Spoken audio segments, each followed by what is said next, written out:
Good evening, ladies and gentlemen. My name is David Thoreau, and I'm the president of the Independent Institute. I'm delighted to welcome you all to our special event this evening entitled Secrecy, Freedom, and Empire, Lessons for Today from Vietnam and the Pentagon Papers.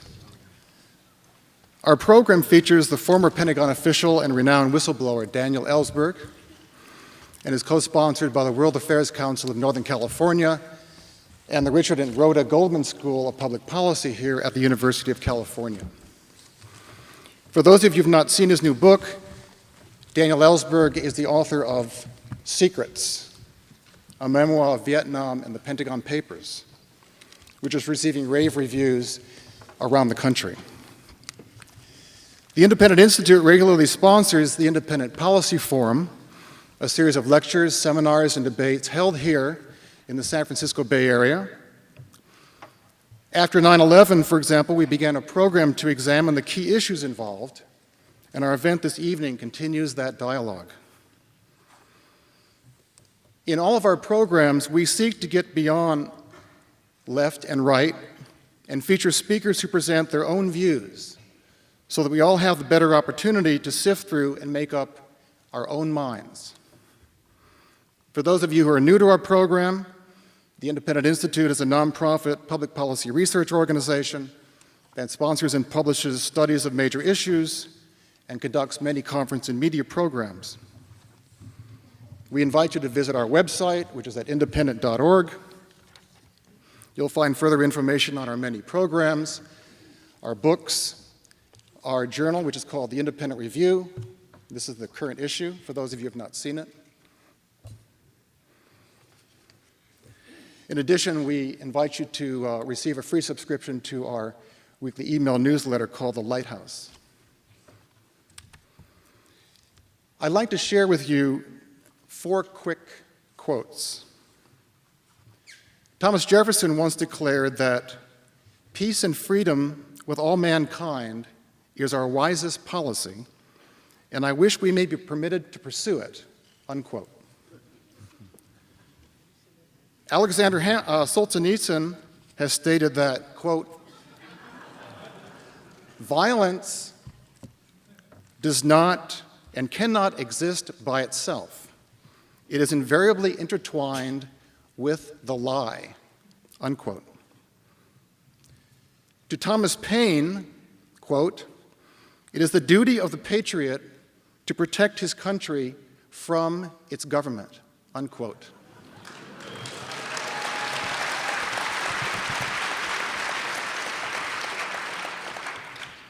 And last, Henry David Thoreau wrote, quote, there are 1,000 hacking at the branches of evil to one who is striking at the root, unquote. I believe that each of these quotes speaks to the remarkable story and courage of our speaker this evening. With the war on terrorism, we face unprecedented new government powers at home and the prospects abroad of a highly dangerous preemptive war as part of a new U.S. policy of global interventionism.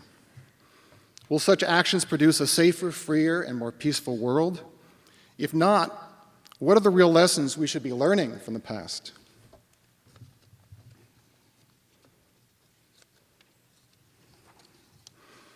A couple of quick program matters before we begin. After the discussion, we will have questions from the audience.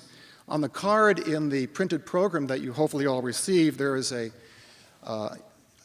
blank that you can jot down any questions you might have, and there'll be ushers roaming the aisles during the program to pick them up. After the question period, we will adjourn, and Dr. Ellsberg will be available to autograph his book in the outer lobby on the mezzanine level.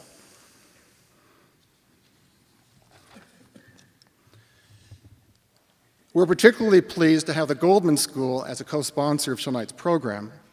And at this point, I'm delighted to introduce Professor David Kerp, who is here to represent the Goldman School. Professor Kerp received his LLB from Harvard Law School. He's the author of 14 books at last count. And among his many activities is a member of the board of directors of the ACLU of Northern California. David?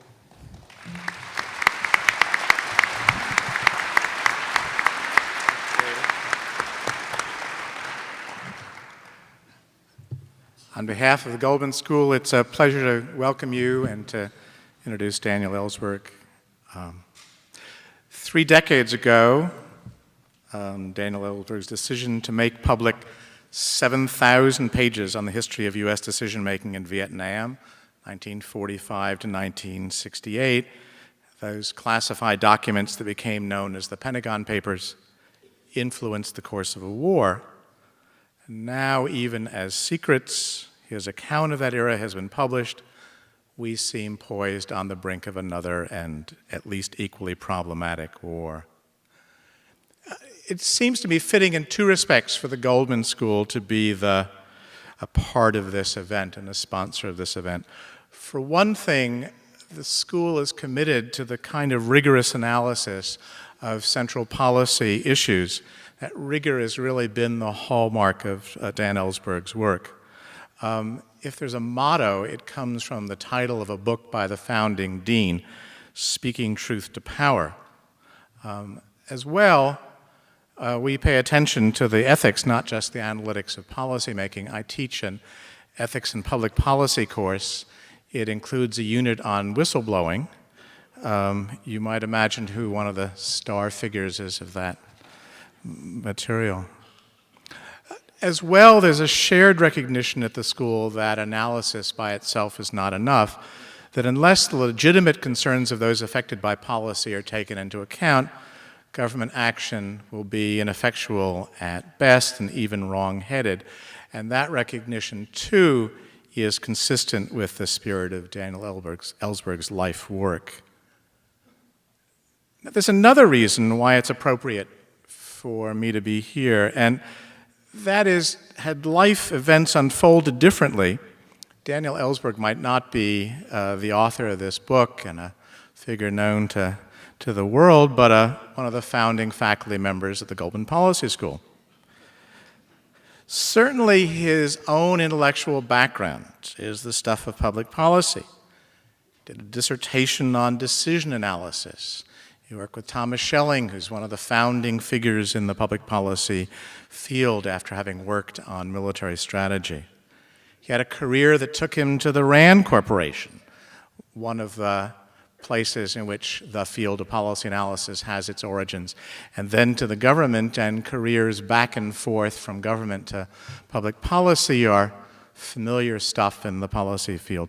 He was one of Robert McNamara's bright young men, and a group who really launch in the aftermath of the disappointment over the failures, perceived failures of the Great Society, launched this field called policy analysis. And one of his bosses at RAND, a fellow named Charlie Wolfe, described in the book as a hawk on Vietnam, became, just a few years later, one of the first directors of RAND's graduate program, which is the counterpart to the Goldman School. Now, I wrote all that before discovering that this bit of counter-history turns out to be true, and that on November 14th, 1969, Aaron Wildavsky had Daniel Ellsberg up to interview for a position at the then about to be created Goldman's, well, then Graduate School of Public Policy. He came, but knew he couldn't accept the position because, as he says, by then I was busily copying the Pentagon Papers. As he describes in his book, coming across the Vietnam files was like opening the door of Alibaba's treasure. He'd thought of Vietnam as a worthy effort gone wrong or a case of failed good intentions, and came only gradually to the conviction that American involvement had no legitimacy from the beginning. And then he acted on that conviction. The rest, as they say, is history. One of my colleagues worked at the RAND Corporation in the 1980s. He tells me the story that if you go up to the guard's desk and look kind of behind the guard's desk at RAND, there's a photo of Dan Ellsberg which says, "Never let this man enter this building." That is surely RAND's loss, if the gain for the rest of us. Today in the Pentagon and the State Department and the CIA, there are files and files and file cabinets filled with classified documents on the history of American decision-making in Iraq, 1945 to the present. And perhaps there's a Daniel Ellsberg prepared for reasons of principle to take the great personal risk of making those papers available, and a New York Times that is willing and prepared to publish them.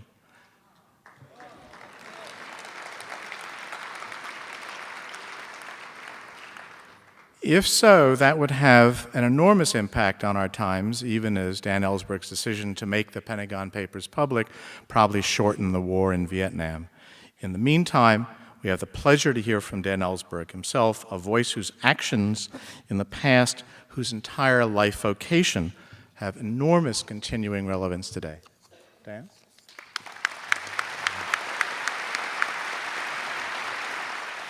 Okay, I started this book tour about 10 days ago with laryngitis at the beginning of it, and actually it just went away about a day ago to some extent, but I'm going to speak pretty softly. So can you hear me in the back? Wave your hands if you can, okay? Very good. If at any point I wander from this mic, or if you can't hear me, please let me know, rather than tell me afterwards, what I did hear was so interesting, I wish I'd heard more of it, I could have heard you. How many people here saw the little interview that was published by me in the Chronicle this morning? Can I see? Okay, very good. So you know what I think about Iraq, the war. I don't have to go into that, right? It's what you think, probably, pretty much. And I'll try to talk this evening about history, but actually, I'm not on this tour in this month, which was set up a while ago, obviously, months ago, with no thought that there would be such uncanny timeliness, unhappily, of the history I was speaking here. So I'm very happy, even when I had no voice, to have the opportunity in the last 10 days, not to talk about history, but to do my best to avert that history being repeated, as is in the process of happening right now. And that's what I'm going to appeal to you, actually, to join in this audience, because I suspect that here in my hometown of Berkeley, I can count on not having to argue with people why this war must not happen and why it's wrong.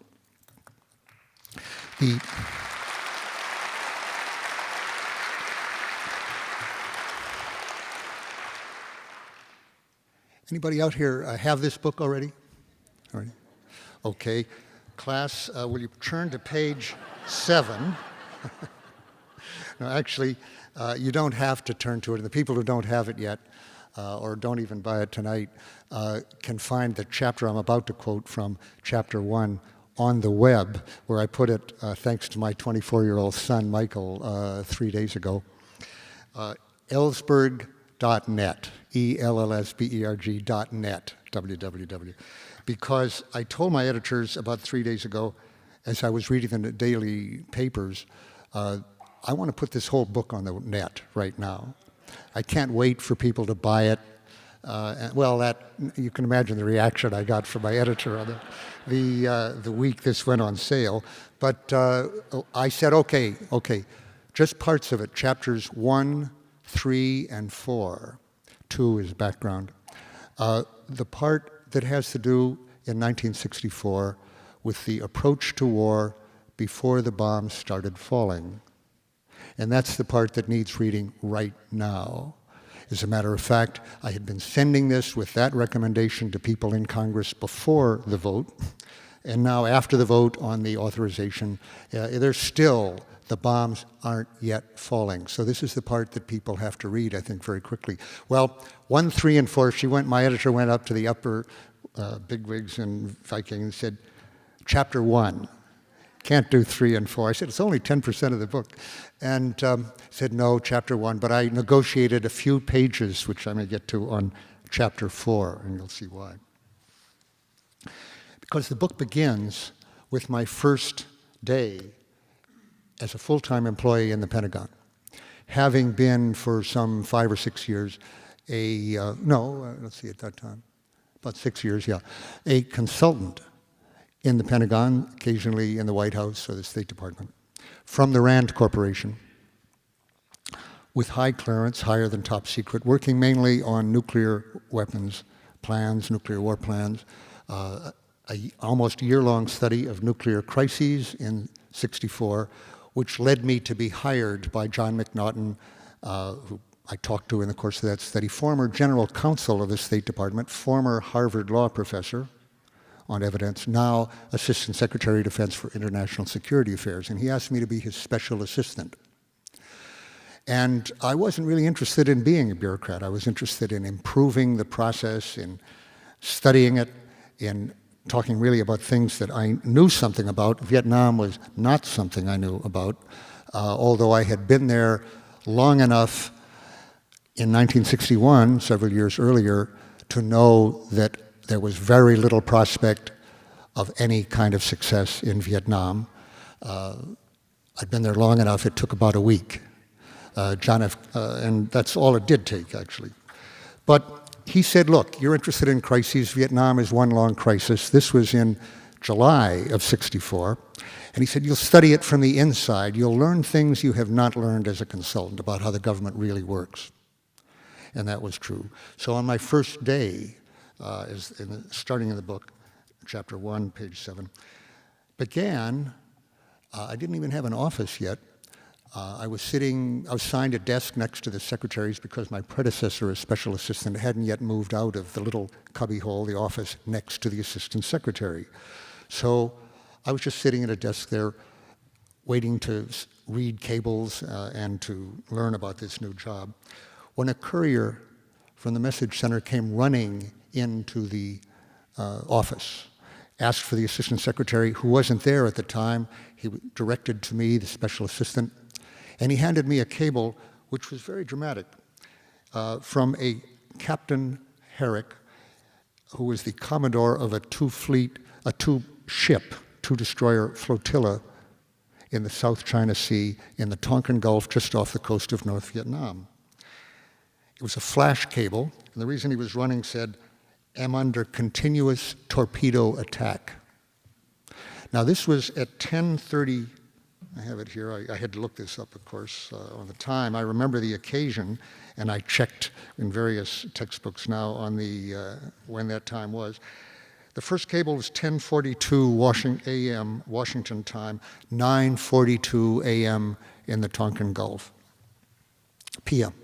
So it was, the time zones changed in the middle of the Tonkin Gulf, so there's a lot of confusion actually as to which time zone a particular ship was in. But it was essentially 12 or 13 time zones away. So morning in Washington was night in the Tonkin Gulf, and it happened to be a moonless night, very choppy, clouded over, no light at all, no stars, no nothing. All that could be seen was on radar scopes or listened to on sonar. And that was the basis for the reporting that was coming in.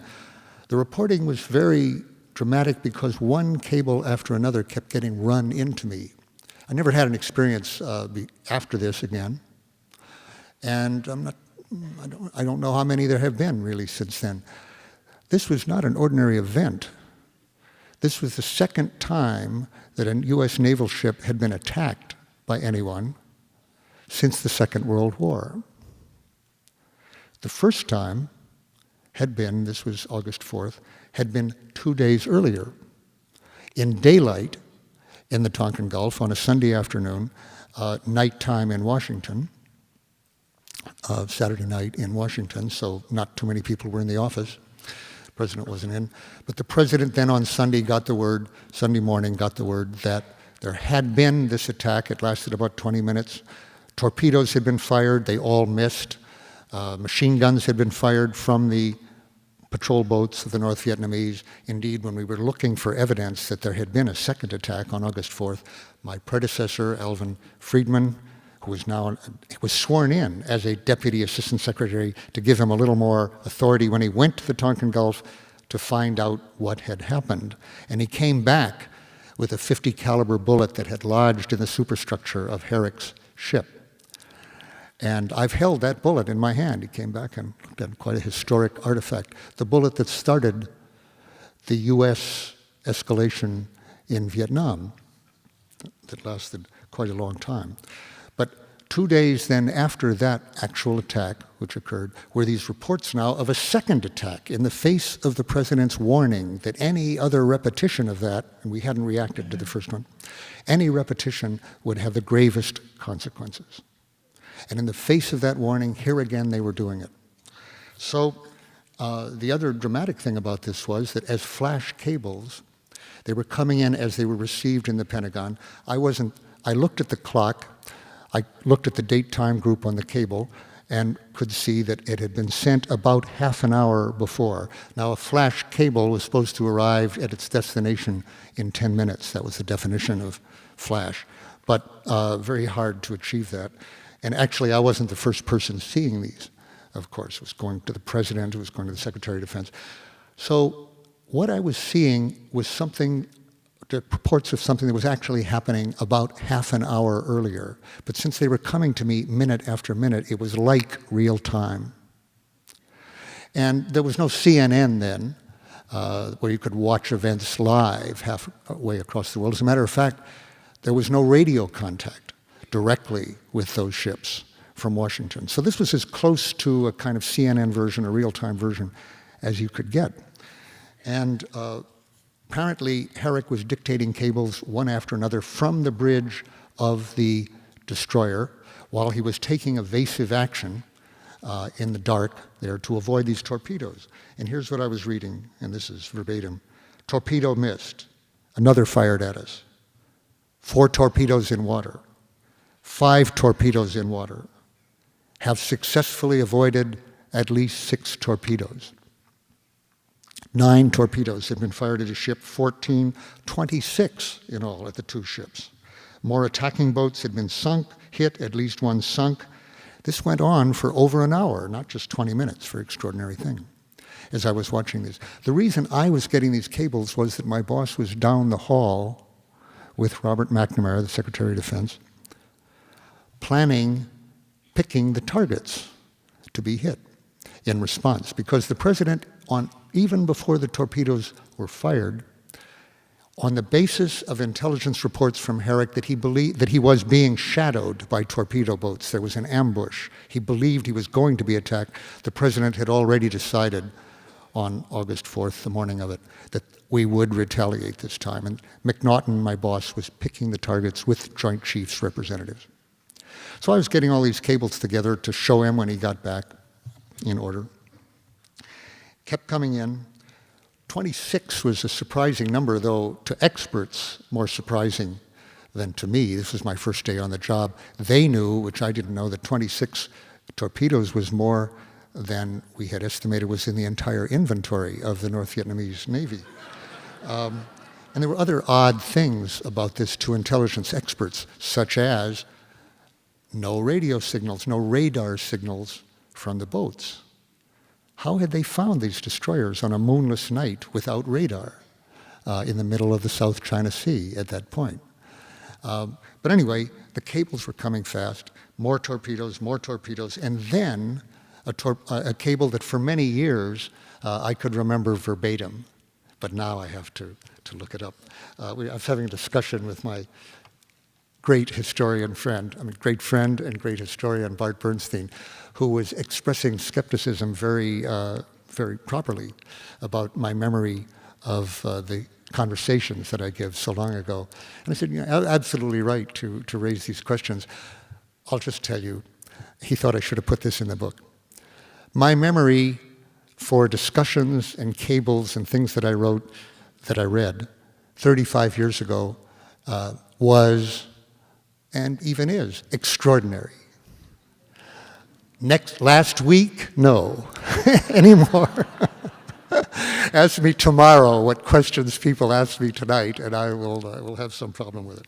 But where I could in this book, of course, I'm using the actual cables. And this new cable, or memos that I wrote at the time, which can also be found, a lot of them on the web. This book isn't just this book, it's also the outtake section of www.ellsberg.net. I put all the memos on that and a lot of other stuff. The book would have been 3 times as long if my 2 sons, especially my young son, Michael, who called himself in the editing process Jack the Ripper, had not slashed at this book. So a cable comes in that suddenly says, in effect, full stop. Quote, review of action makes many reported contacts and torpedoes fired appear doubtful. Freak weather effects on radar and overeager sonarman may have accounted for many reports. No actual sightings visually by Maddox, his ship. Suggest complete, another peculiarity that turned up very quickly within an hour was all the sonar, these two ships were very close together in the water. Only the Maddox heard sonar reports. The other ship didn't hear any. And only the other ship had radar contacts. The Maddox couldn't see any. There was peculiar things about it right from the beginning. But this message at 2 o'clock from the commander of the ships, was quite a cold bath to me reading this stuff. And a few minutes later, this was a little after 2 p.m. in the afternoon Washington time, Herrick sent another cable. Entire action leaves many doubts except for apparent attempted ambush at beginning. Suggest thorough reconnaissance in daylight by aircraft. Now this had been sent 1:27 Washington time, so it's the middle of the night there. So daylight was a few hours away. The point of reconnaissance was to look for wreckage or oil slicks or even bodies in the water because they believed they'd hit 2 to 4 boats and destroyed them. See if there's any evidence they had actually been under attack, which, to leap ahead here, they had not been. There was no second attack. But certainly earlier in the day, we had all assumed there was an attack. And there was some other evidence which was misleading and misinterpreted at the highest levels by McNamara and Johnson, which I'm almost sure did lead them to believe that despite Herrick's doubts, there probably had been an attack, or even certainly had been an attack. That was a mistaken interpretation, not shared by intelligence analysts at the time. And the head of intelligence, Ray Klein, in the CIA, had informed the Foreign Intelligence Advisory Board 2 days later that the evidence they were relying on, which was communications intercepts, had been misinterpreted. Almost certainly there had been no attack. But that was a day before Congress voted on the first Tonkin Gulf resolution, which was based on on Secretary of Defense and Secretary Rusk's top secret testimony in hearings, rather brief hearings, to the Congress on the 5th and 6th of August. And the statements by McNamara that night, August 4th, a night I spent entirely all night in the Pentagon watching the progress of these raids, the first raids against North Vietnam.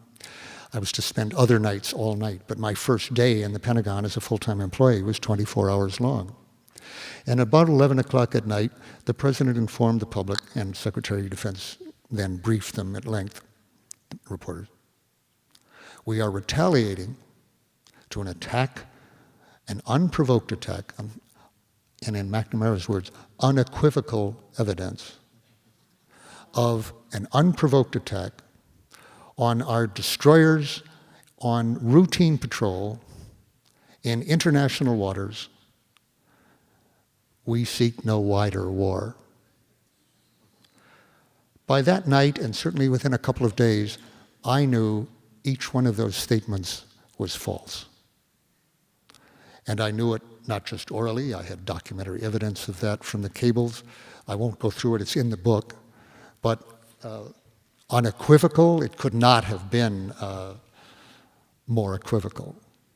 And in fact hadn't taken place. But they did believe it, but it was extremely equivocal to say that it was what Secretary of Defense Rumsfeld would say, bulletproof evidence, was a lie, And it would appear, by the way, that the CIA has been saying to Congress right now that that is a false statement. They have no evidence of links from Iraq to Al-Qaeda. I'm going to try tonight not to start with these connections and just go on the history here for a minute. And I won't go through why it was all a lie. I'm just saying unprovoked, no, it had been provoked deliberately, or at least by very provocative actions. And indeed, when we found that we could get the North Vietnamese on Sunday, on August 2nd, actually to attack a ship. A flurry of excitement went through the Pentagon of all new ways to get more reactions out of them, to which we could respond. And unequivocal, no. International waters, well, yes, at the time of attack, because that's why they were fleeing into international waters, having been very provocatively sailing right very as close as they could get, and within what we knew the North Vietnamese regarded as their territorial waters before the alleged attack. No wider war.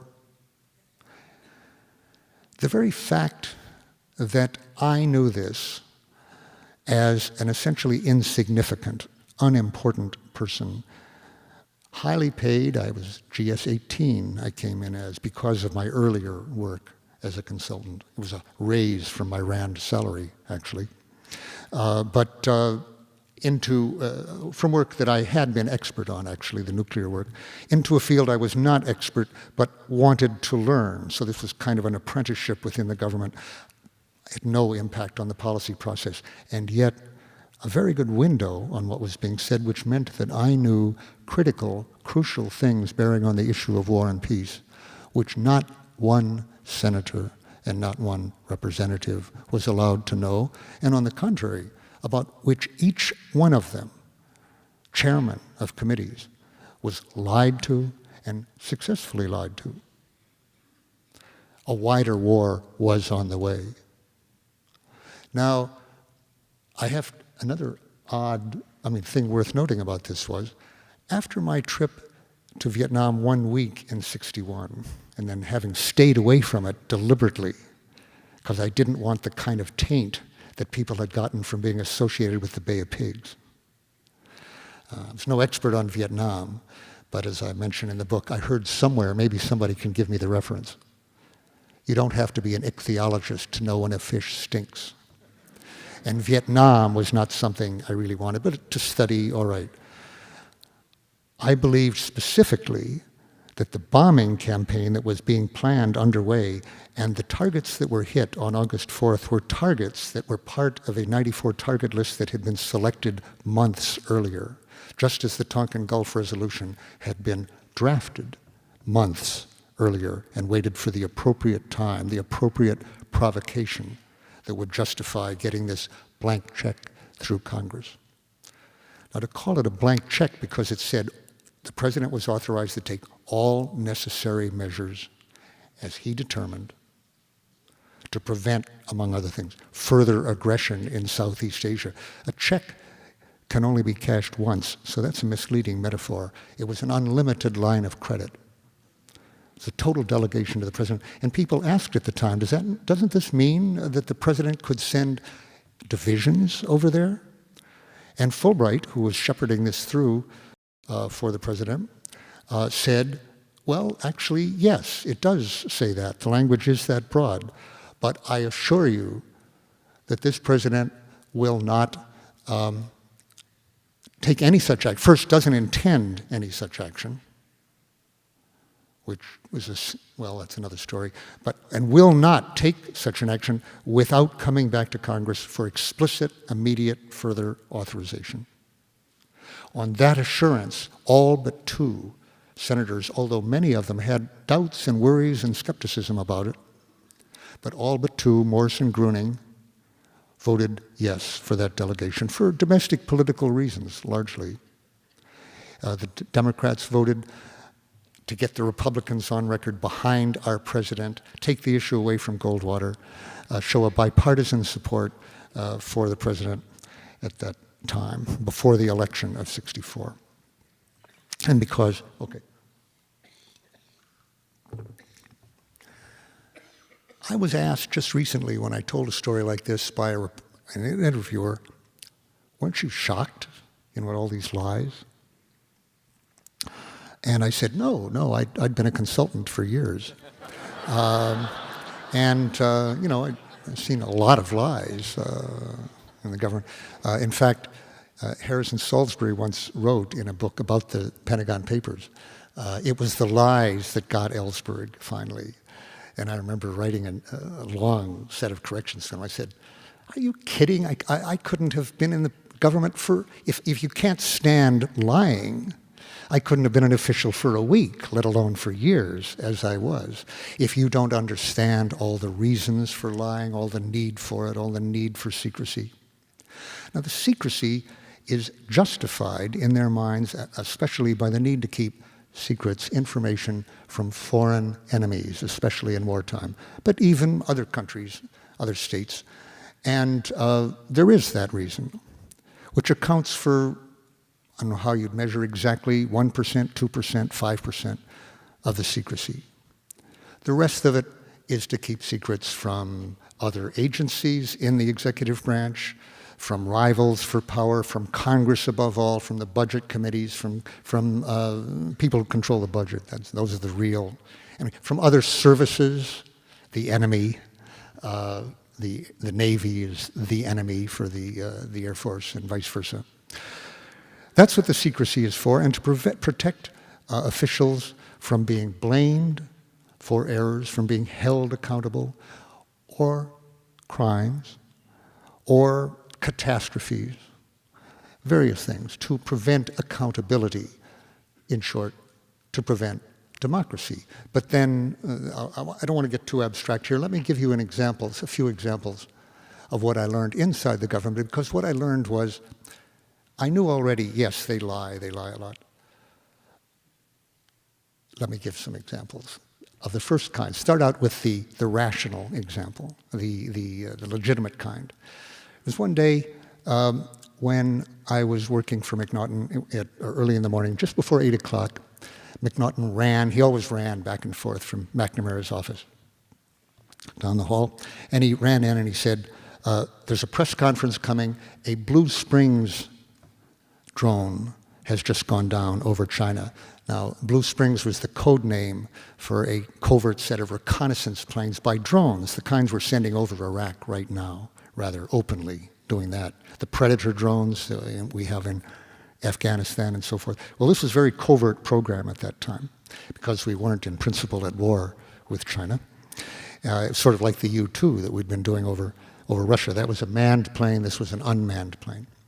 So he says, okay, a Blue Springs drone has just gone down. We have a press conference at 8:30. McNamara says we have 10 minutes to give him 6 alternative lies. So he sat down on one side of the desk, I on the other of his desk in his big office with yellow pads, and we wrote lies as fast as we could. And we didn't have time to confer with each other, so there was bound to be some overlap. We just wrote as fast. First couple came very quickly, it was a Chinese nationalist plane. And I remember asking him, by the way, did it have U.S. markings on it? And McNaughton writing away said, didn't even look up. He said, who knows? And I said, okay, it was a Chinese nationalist plane. Second, it was a weather plane off course. That was the one used on Powers. That hadn't worked so well on the U-2 because they got Powers alive. And the plane came down and they had the photographs and everything. So that one hadn't turned out well, but it was something to say. And some other things. I don't know, we wrote these things fast. So McNaughton took the list, ran down the hall, came back a few minutes later and he says, McNamara likes these. He wants 4 more. We have 5 minutes. We have 5 minutes. So I said, why doesn't he say no comment? Because I think the reporters don't like to be lied to, and they understand intelligence operations, and they'll accept that, maybe. He says, McNamara won't say no comment. But as he ran out again with our next 4 lies, I can't even remember what they were. They came a little harder, when you got up to about 10. And I said, try it again, see if he won't say no comment. So he came back after the press conference where he was present, and he said, amazingly, he did it. They asked him this question, and he said, no comment. And they seemed to like it. Nobody, and actually a reporter came later and said, into the room and said, tell your boss, assuming it was him who did it, thank him for this morning. It was so much nicer at last, not to be lied to on this point. Well, that's the kind of lie, of course, that supposedly legitimizes the whole system.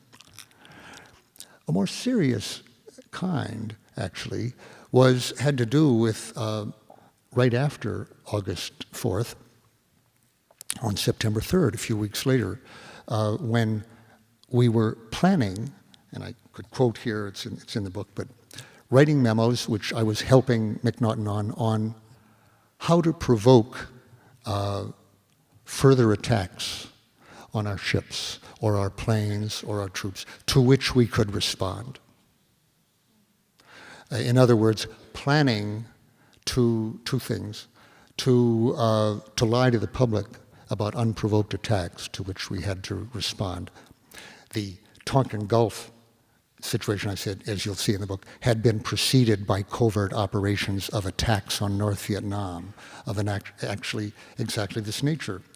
And actually, what stimulated me to decide that there was enough similarity here to what's going on, the people in the Senate, including people who had voted wrong, who had voted yes on this resolution, still needed some education on. I believe, probably in my own mind, that the president will not wait till the good weather in late December or January to get on with his war, because public support is eroding for it, the Allies are raising resistance and so forth. I think he wants to get in there fast. I actually think it will probably, though not certainly, be before the election. Now that's 2 weeks away, and that poses us a challenge here. If not before the election, if things like the North Korean episode come along that delay things somehow or confuse things, it might be later, and he'll take his chances on getting a Republican Senate, though I actually think he would want to nail down a Republican Senate by getting the bombing underway before the election. Maybe there's, in my mind, very roughly something like a 30-40% chance of that. And then maybe a 20%, 30% chance that it would be after the election, but let's say before December, or maybe later. And I think the way it will happen, but that's just my guess, I'll just say how it did happen 38 years ago. When a president wanted to get on with the war, in that case after the election, he was competing with a man calling for escalation, so he did not want to carry out the Goldwater plan before the election, or it would jeopardize his landslide, which is what he got. But after the election, we needed to get on with it.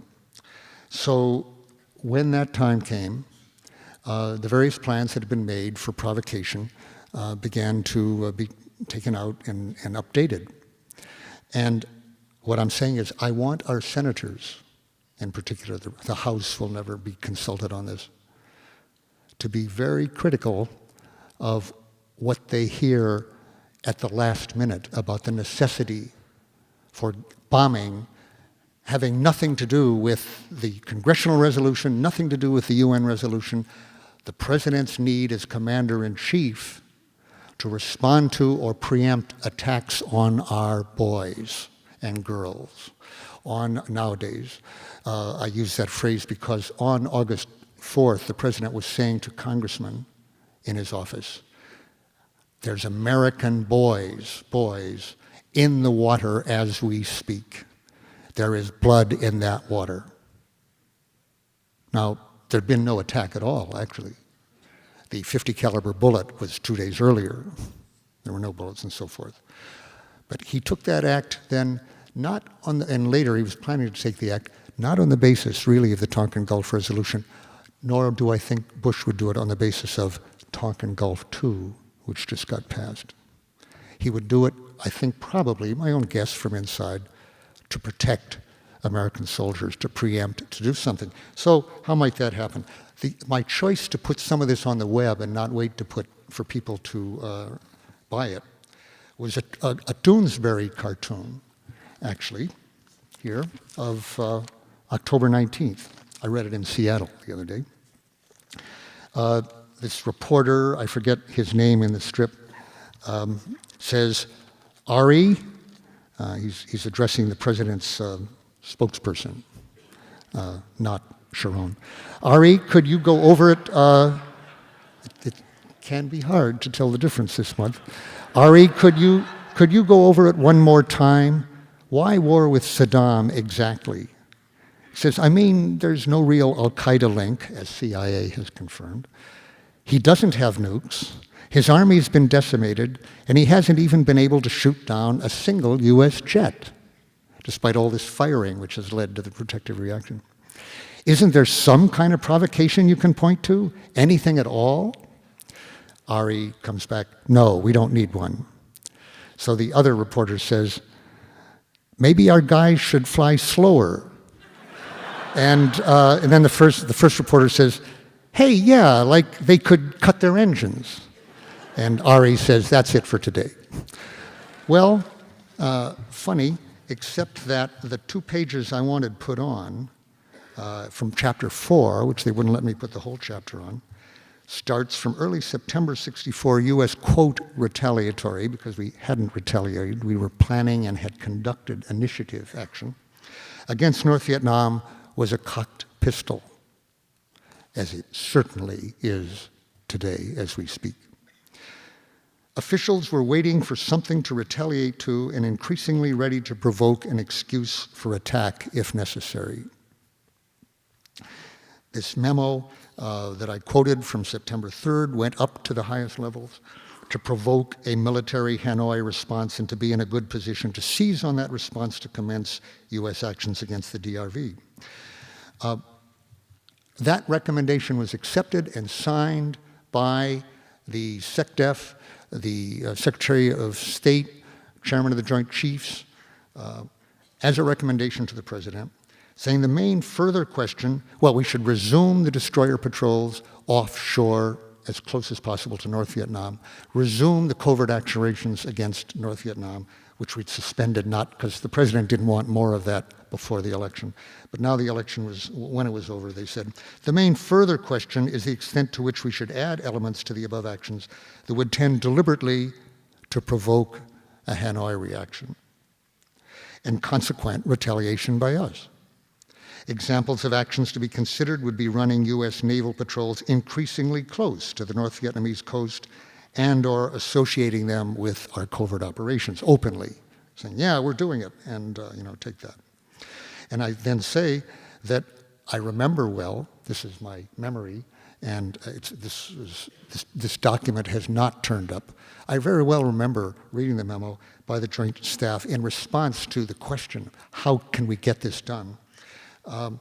Running the destroyer increasingly close to beaching on their coast, U-2 reconnaissance planes over North Vietnam could be supplemented by low-level reconnaissance jets flying progressively lower over populated areas. And so, not slower, but lower. Doonesbury had it wrong there. Actually faster. The idea was that they proposed to break the sound barrier over Hanoi, causing a sonic boom that would, quote, and I remember these words very clearly, break every window pane in Hanoi.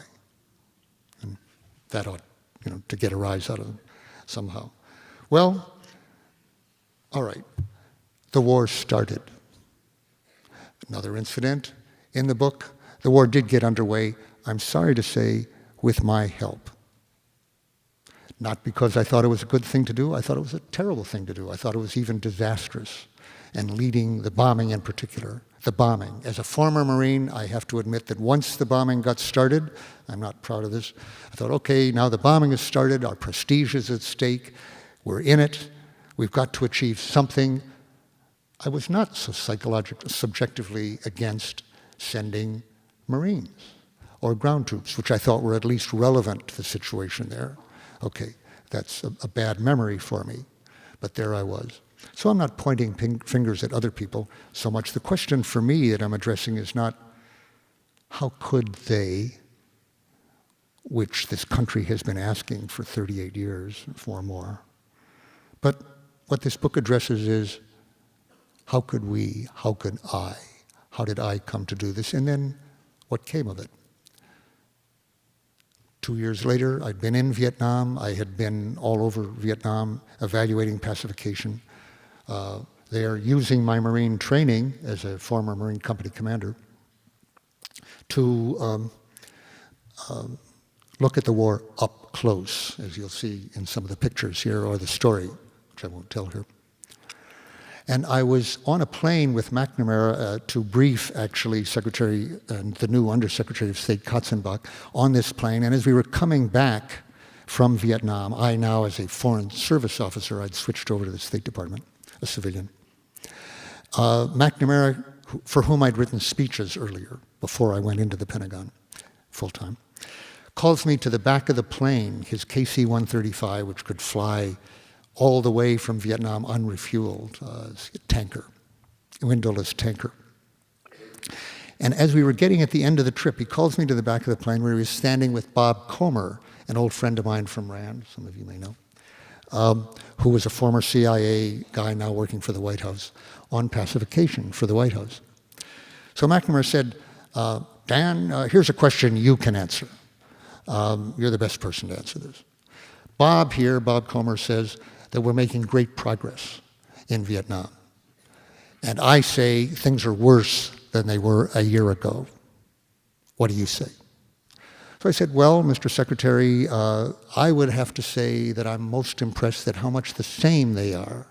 They were pretty, as a year ago, they were pretty bad then, and they're about the same now. I wouldn't say worse. He said, well, that proves what I said. They're worse. We've put another 100,000 troops in there, and they're no better than it was before. He said, that shows the situation is actually worse. So I say, okay.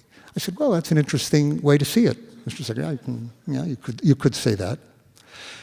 At that moment, a voice comes over the loudspeaker from the pilot's captain saying, gentlemen, please take your seats, fasten your seatbelts, we're coming in for landing. The plane comes in fairly fast at Andrews Air Force Base. It's very foggy.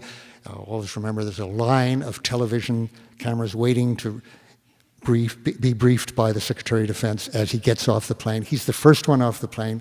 I follow. And actually, minutes then after we'd had this little exchange with him, I hear him go to the microphones and say, gentlemen, I've just come back from Vietnam. I'm extremely encouraged by all the progress we've seen in every dimension of the war. Things are moving ahead. And I remember listening to this and thinking, wow, wow.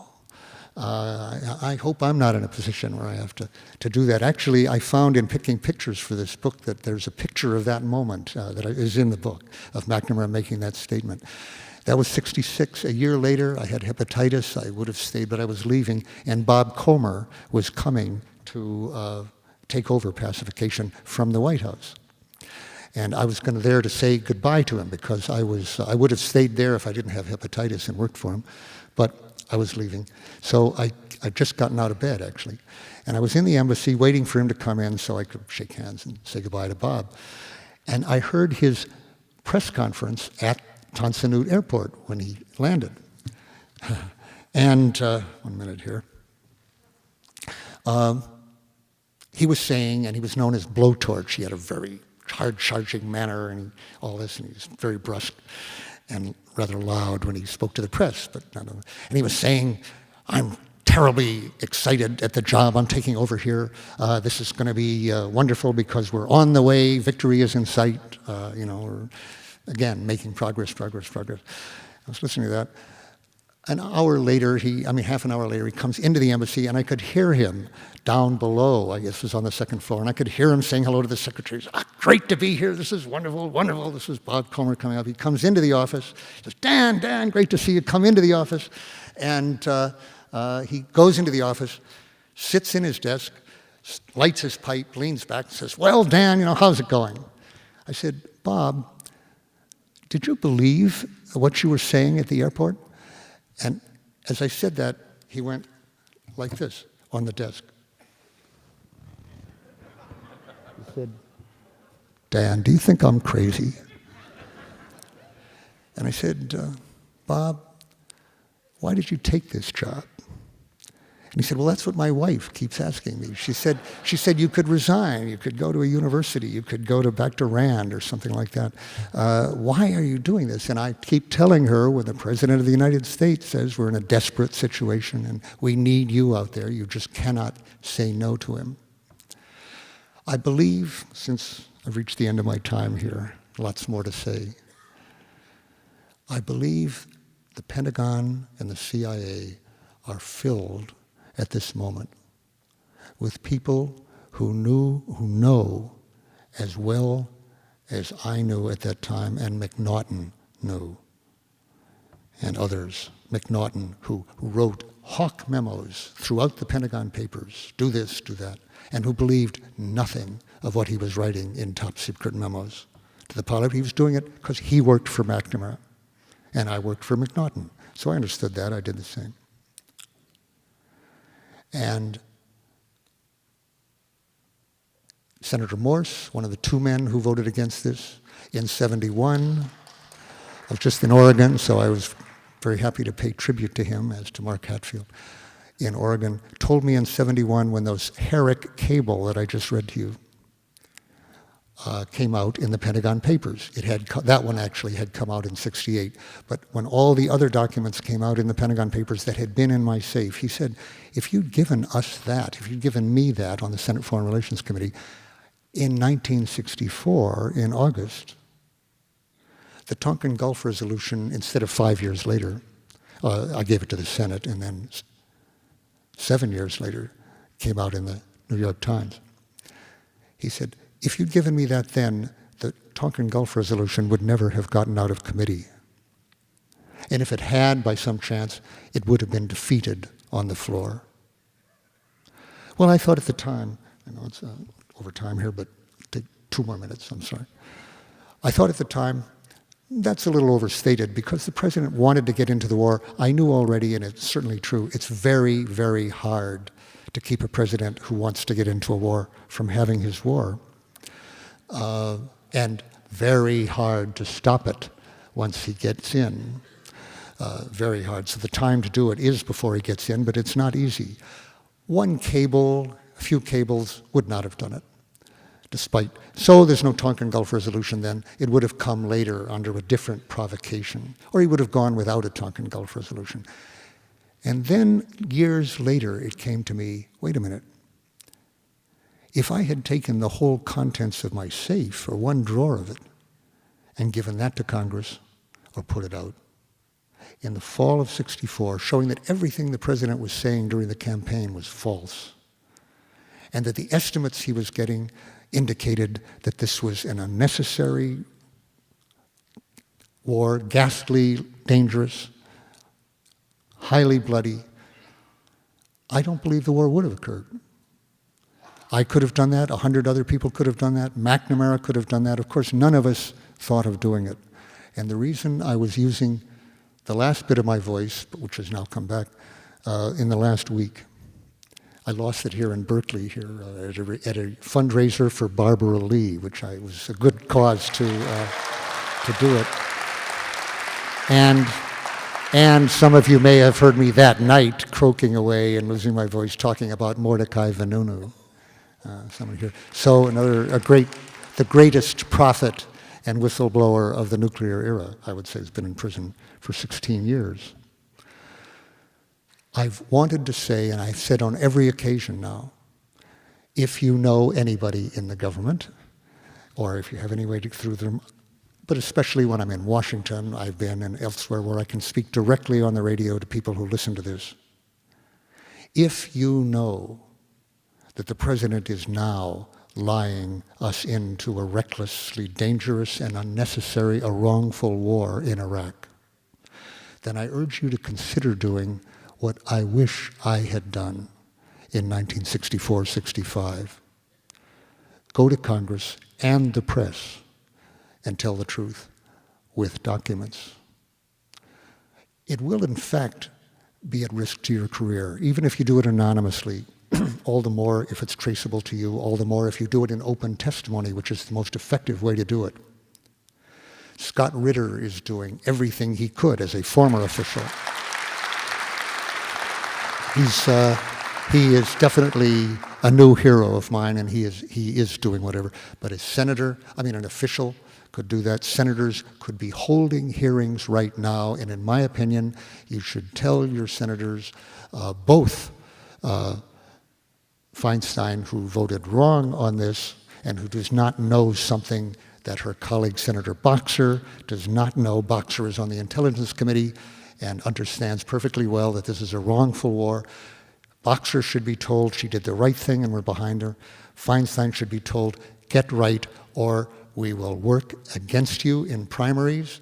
We will give our contributions to your rivals. We will work for your rivals. And we will do our best. We will do our best to fire you on this. There is, by the way, another website that I'm even more anxious that you go to than mine, Move On PAC, on which you can make contributions. They've raised $2 million, the average contribution of $35, to give to campaigns this week, like Paul Wellstone and others, where the Senate is in question. You can tell Feinstein, if you can't bring yourself as a vice presidential candidate, just as John Kerry, who voted wrong, as a presidential candidate, I would say to Kerry, and I have said to his staff, if you can't bring yourself to vote right on these subjects, at least shut up. Don't give speeches that echo the president's lies on this issue as if you believe them, and so forth. Okay, gotta go. Sorry. I've got to end it. The success story that's in this book, not just the bad news that government officials lie more than any outsider can imagine or conceive, and that they succeed because of a secrecy system that protects them in those lies, and the secrecy system and the lying allow them to pursue crazy policies at various times. But the good news is the truth that not only senators and officials can tell, but the truth that each of us knows in one capacity or another of the wrongfulness of the war, or aside from the war, your corporate involvements, your church involvements, as we're seeing with the Catholic Church. All of those, truth-telling is always risky and can be worth it because it can save a lot of lives, so it is worth taking the risk. Thank you for being here.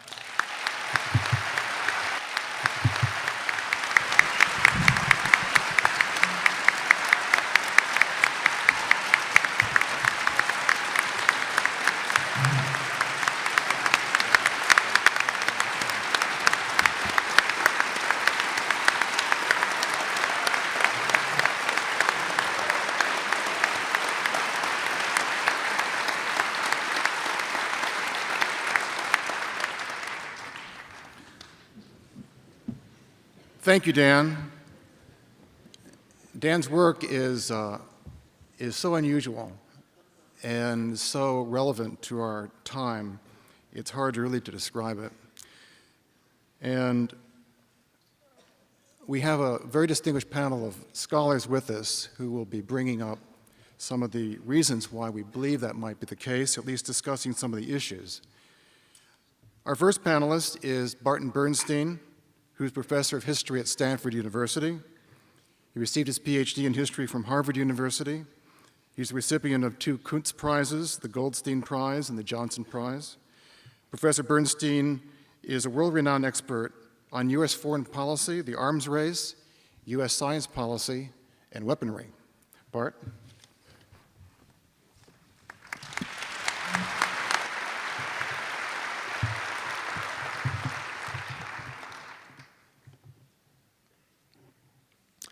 Let me say I'm delighted to be here, and I'm delighted to be here not just because I needed something to do in the evening other than sitting home and watching Law and Order, but rather this is an opportunity to say to Dan publicly what many of us had said over the years behind his back privately, that is thanks on behalf of American democracy. And thanks for doing something which 30 years later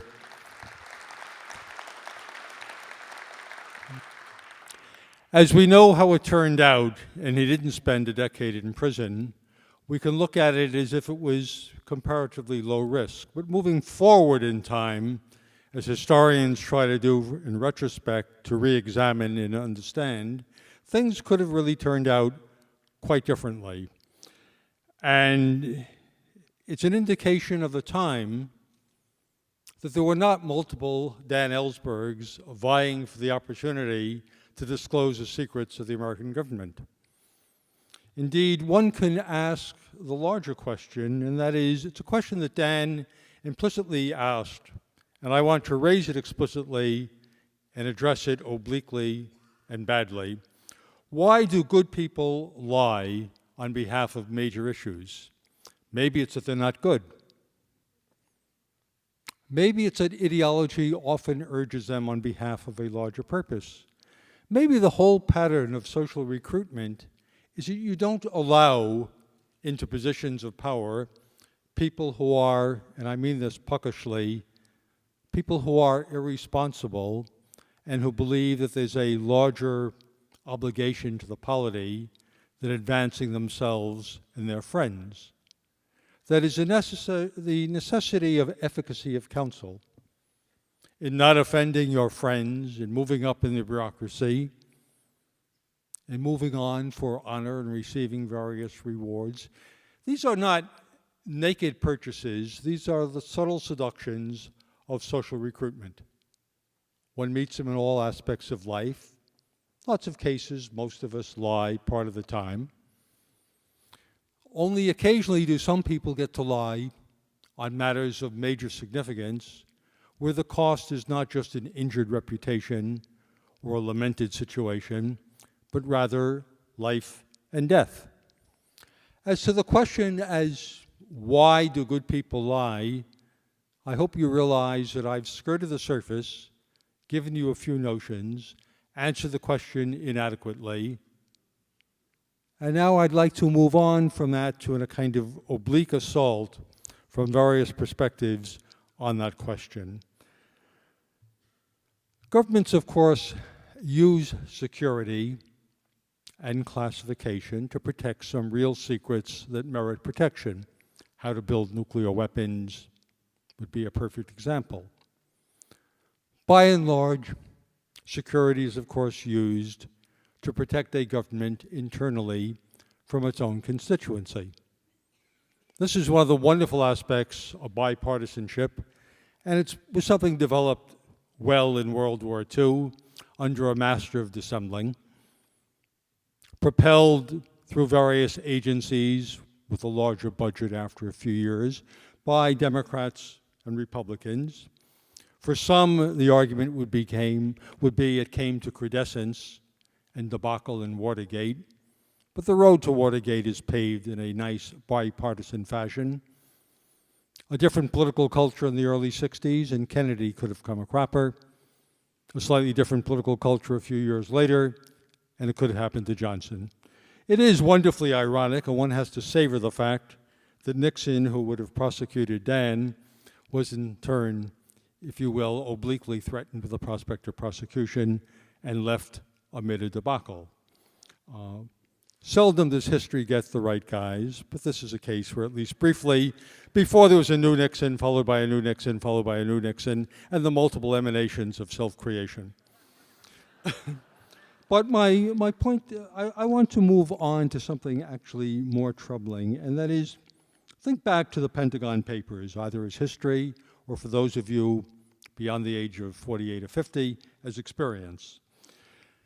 Had the papers been available in 1967 and finished and given to the American press, we can guarantee without full proof, but there is a kind of Goduncan oblique experiment you could do, no major paper in America would have published those papers. It was a violation of secrecy. The government knew best. Lies were necessary. Consent had to be manufactured. Legitimacy should not be assaulted. And the war, if not a good cause, was at least a reasonable cause. What changed? Well, we didn't win the war.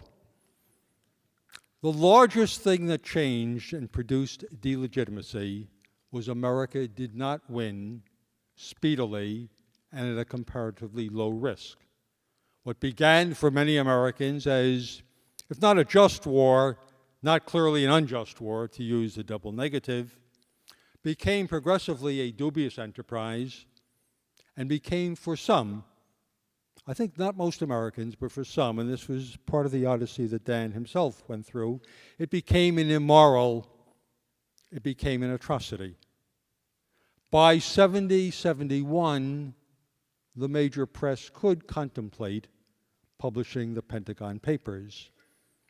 But even then, I suspect, strangely, it was easier to do it with a Republican in the White House than a Democrat, certainly in the case of the Washington Post. Deeply beholden to Lyndon Johnson, sharing the counsel of Clark Clifford in particular. I suspect that had Johnson been elected in '68, had he run and been elected, the Pentagon Papers probably would not have come out in the early '70s. It's not an argument one can prove, but I'd like you to contemplate an alternative past which is at least plausible as a way of getting purchase on a larger political culture. The press for years served legitimacy. The early protests by the press were the war wasn't being fought well. It wasn't being fought reasonably. People like Halberstam moved from lamenting the way it was fought to beginning to wonder why it was fought, to suggesting that perhaps the enterprise was less than legitimate. As Dan pointed out, and many of you are drawn today, and quite properly many of us worry duly about the prospect of an imminent war. We have a president who's promulgated a new doctrine that others have believed in, but none has publicly promulgated. That is the doctrine of preemption. The right of the United States unilaterally to decree enmity and to take action appropriate on the basis of its own sense of rectitude. That's not exactly what the document says, but that's what the document really means. We will choose our enemies, act accordingly, and use whatever criteria seem to be suitable in the situation. Iraq, we're told, is a threat. Why? Well, first of all, there's a madman. It would be hard, I think, for most of us to be delighted by the prospect of Saddam Hussein ruling a country, but on the other hand, madman is rather extreme. The Kuwait situation can be interpreted back in '90 very differently, and indeed one can argue this is a man who uses force against his own people, against Kurds who are half his own people and not, and against neighboring areas. But madness, by and large, he's far from being mad, although undoubtedly immoral. He will have nuclear weapons. Only mature powers that have used nuclear weapons should be permitted to have them. This is a theory of oligopoly in international relations that has raised the barrier of entry so high that only the possessors can legitimize their enterprise. Others lack maturity. They are madmen. I agree. I would much prefer not to have him have nuclear weapons. I'd much prefer none of the possessors, including a small country in the Middle East that officially doesn't have them, because if it had them, America could not provide aid. And therefore, we all abide by the fiction that no social scientist or historian believes for a moment that country doesn't have nuclear weapons.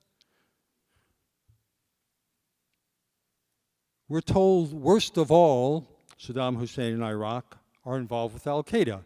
And how is this known? Well, it's known somewhere between divine intervention, the Decalogue handed down by Texas Baptists, and the intuition of unique wisdom through the angel Rumsfeld.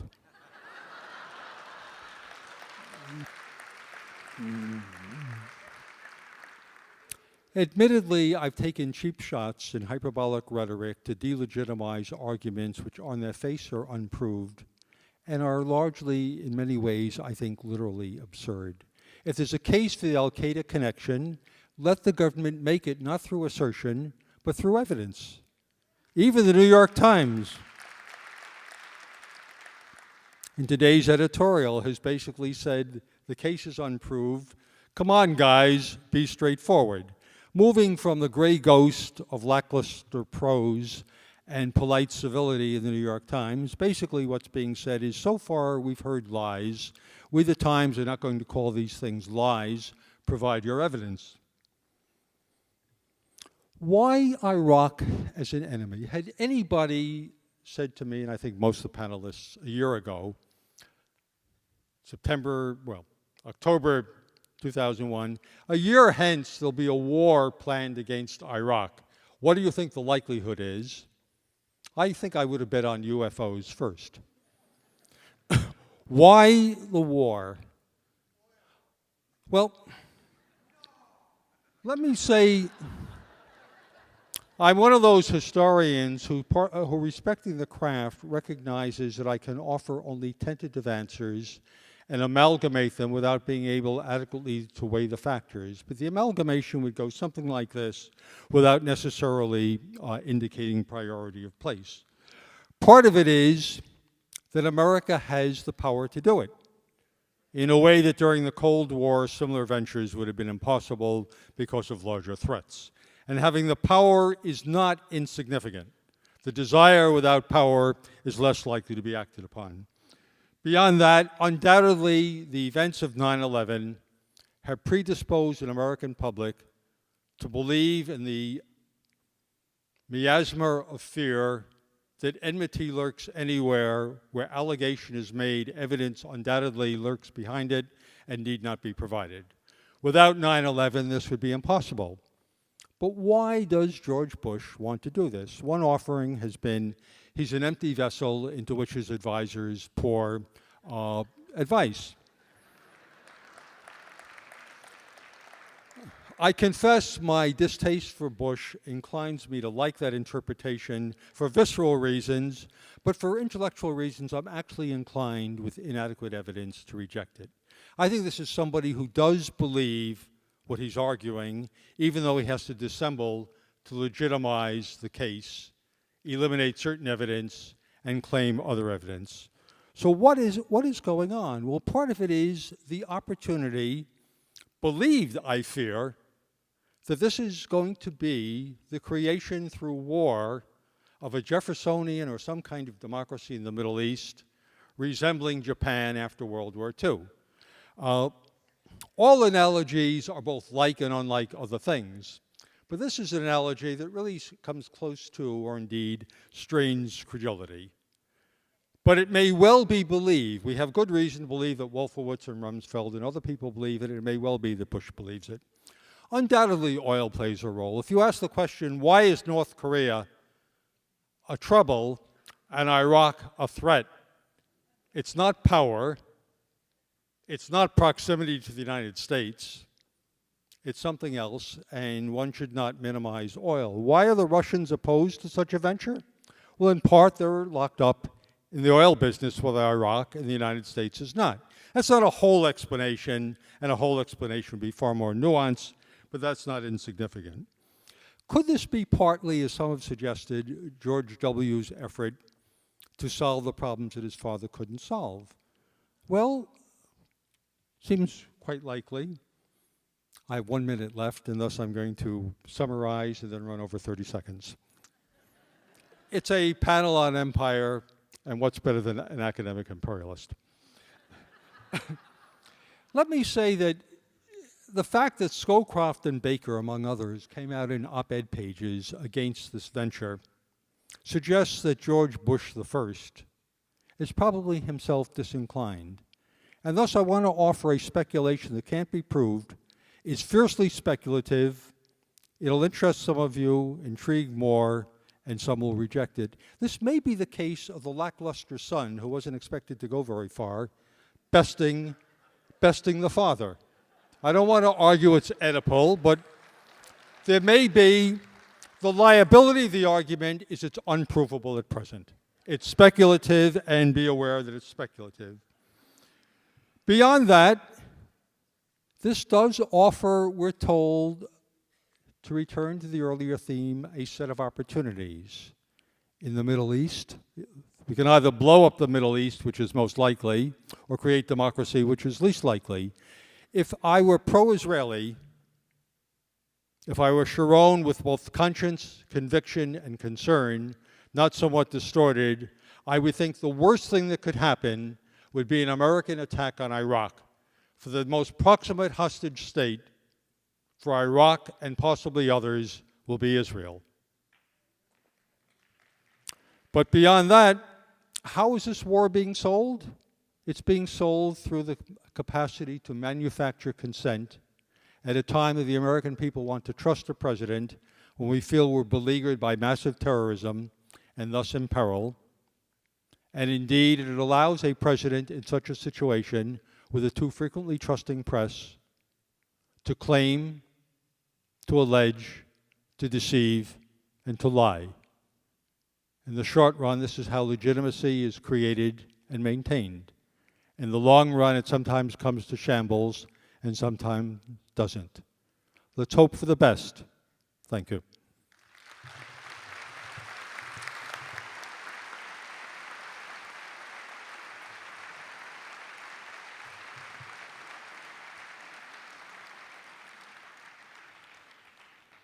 Thank you very much, Bart.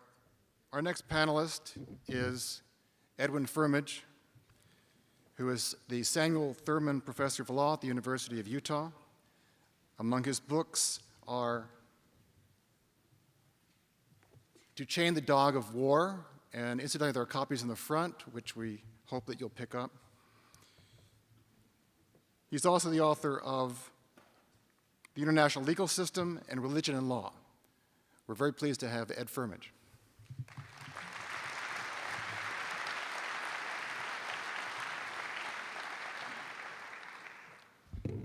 My Scottish forebears gave me very little hair and very little height. Nothing happens when I stand up.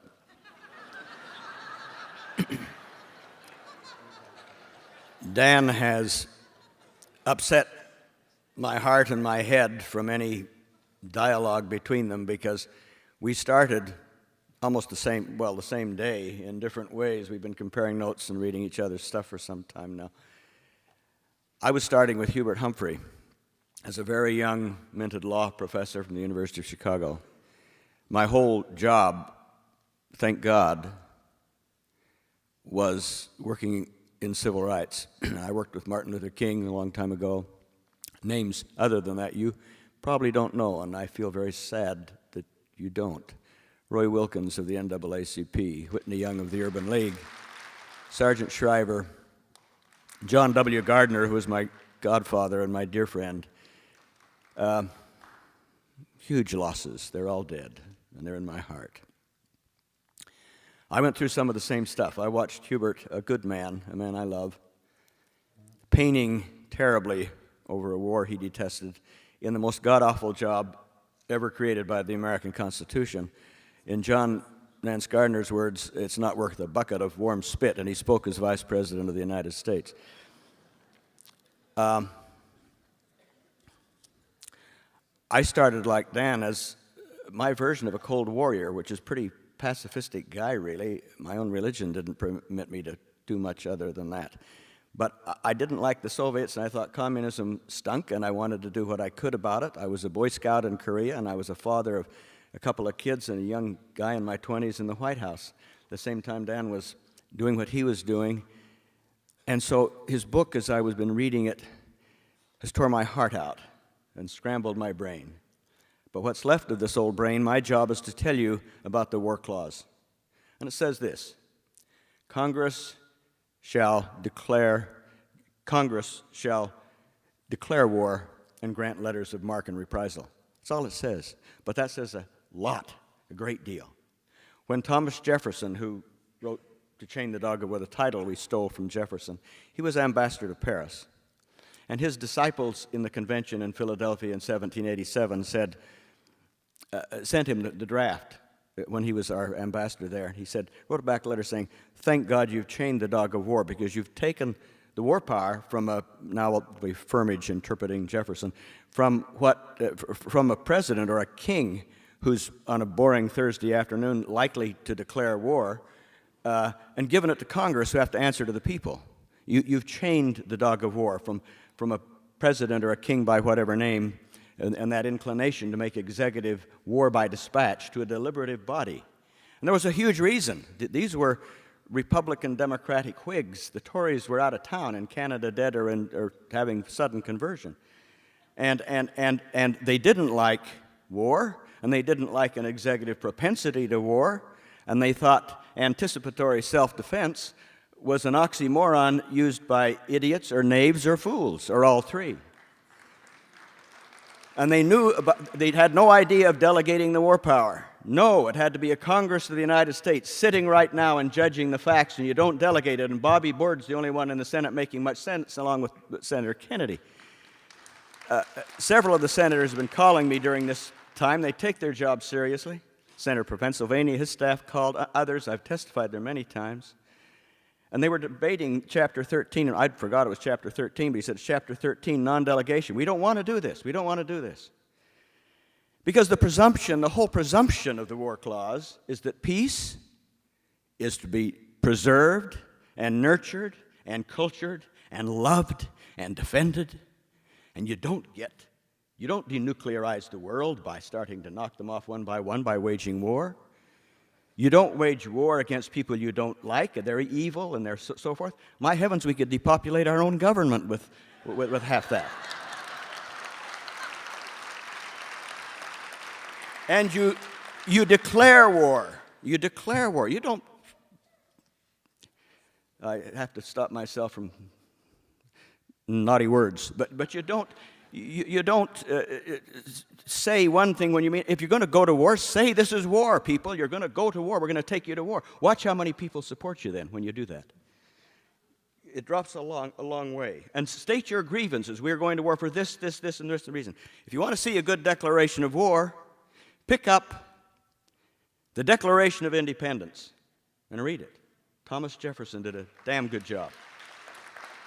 Remonstrance and grievance. Here's what you did, here's what you did, here's what you did, here's what you did. And here's why we're doing it. And here's how we've tried peace. Give peace a chance.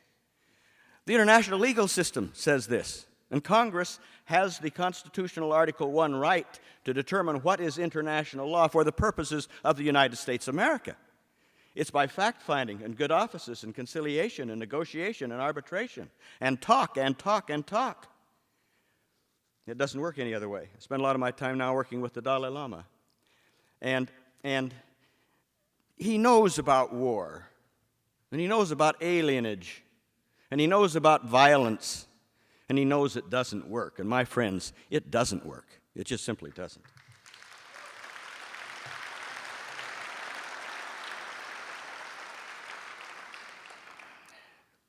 Another of many items tying our lives together, an abhorrence of nuclear weapons. I was studying at Brigham Young University a million years ago when Henry Kissinger was at Harvard, and I read these awful books about nuclear weaponry, and I had an abhorrence for that. And talk about sinning or abusing your own people. I live in Utah. We are the home for almost every bit of the chemical and the biological and the nuclear crap that we've ever had. And I'll tell you something, my friends.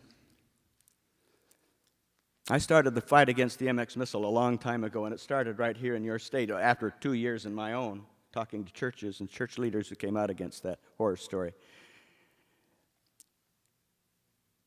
The government has never even had the courtesy to declare war on us. If you want to talk about harming your own people, a lot of us have cancer. A lot of us think we know why. It's what we're living. The statement of spiritual masters, living by the sword and dying by the sword, can have many incarnations. Living nearby the sword can most certainly cause one to die nearby the sword. I fear a time when we won't any longer possess free will, when we can get to a point where we can't get back. The tricky part is you can only see it in retrospect.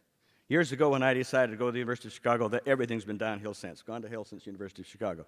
But it's always in retrospect. I fear with nuclear weapons as the matrix within which All this silly stuff about war. Talk about the mouse that roared, Iraq. I fear what it will put out, what it will happen, not because we were particularly bad. Most of the men I knew here were good. Some of them, not blessed with an abundance of brains, but they were basically decent people. I fear when we can't get there. Now, I've got a 1-minute notice. Then I will destruct. Here's what I fear. I've written on nuclear stuff since 1962 and all this stuff for a long, long time. I fear a time when we can't get back. To put it in religious terms, I fear moving to a point where we can't repent or turn away. In tragedy, this is tragedy, when good people see, like the last weeks before World War I, see where you're going, and everybody tries to stop, and yet you can't. You can't get back. In the play, Rosencrantz and Guildenstern Are Dead, based on Prince Hamlet. These two guys, who set in motion, interestingly, by being spies at the behest of the king, not telling the truth, they set in motion the death of Hamlet, the king, his stepfather, the queen, Laertes, his dear friend. Everybody's dying, dead. And Rosencrantz and Guildenstern are scratching their head. They're in a little boat crossing the channel. I think they have a letter that says, give the bearer safe harbor, sanctuary. It says, in fact, put these two people to death fast, but they don't know that. But Rosencrantz turns to Guildenstern. They didn't like the result.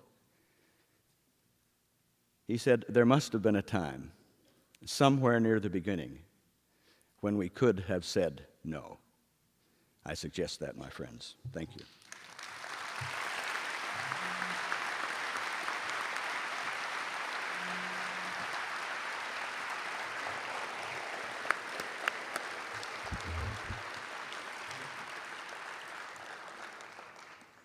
Thank you, Ed. Our next panelist is Jonathan Marshall. Jonathan's a research fellow at the Independent Institute. His many books on foreign affairs include To Have and Have Not, Southeast Asian Raw Materials and the Origins of the Pacific War, Drug Wars, the Iran-Contra Connection, and Cocaine Politics. Jonathan?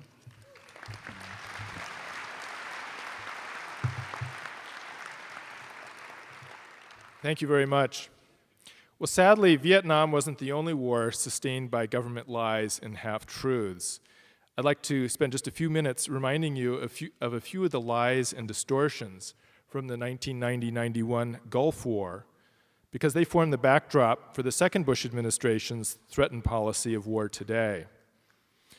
The first myth was that Iraq's invasion of Kuwait demonstrated aggressive ambitions akin to those of Hitler's Germany. In 1990, President Bush likened the invasion of Kuwait to Hitler's occupation of the Rhineland, the first step towards World War II. You hear a similar refrain today from George W.'s administration. Well, it certainly was aggression, it was unjustified, but it was hardly part of a master plan of regional conquest. Indeed, one scholar has likened the invasion of Kuwait to India's 1961 invasion of the Portuguese colony of Goa, which attracted hardly a peep of international protest. In fact, long before Saddam ever got on the scene, Iraqi leaders and the public had rejected the borders that Great Britain drew in 1922, defining the borders of Iraq and Kuwait, which basically limited Iraq's access to the sea. More immediately, Iraq resented bearing the financial burden of the war against Iran, which it viewed as protecting the Gulf states from Shiite expansionism. And it resented Kuwait's overproduction of oil, which drove down the price of oil and drained Iraq's treasury.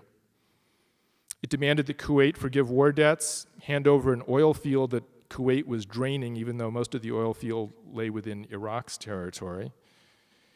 And it asked for a small island which would have given it access to the sea. All it got were Kuwaiti diplomatic snubs. Interestingly, when Iraq finally did invade on August 2nd, 1990, Saudi Arabia's King Fahd blamed Kuwaiti intransigence for Iraq's invasion. And when the National Security Council met that day to discuss the situation, there weren't any particular protests. As one participant put it, The attitude was, hey, too bad about Kuwait, but it's just a gas station, and who cares whether the sign says Sinclair or Exxon? At the same time, Jordan's King Hussein told the president that Saddam was planning to withdraw from Kuwait within a few days. And indeed, Arab leaders put together a plan which would have had Iraq annex a very thin slice of Kuwaiti territory and quickly withdraw. But then, unfortunately, President Bush ran into Margaret Thatcher at a conference at the Aspen Institute. And she, perhaps heady from her days with the Falkland War, convinced Bush that as leader of the free world, he couldn't stand by while naked aggression went unchecked, that it was his duty to stand up to it the way that Chamberlain had failed to in the 1930s.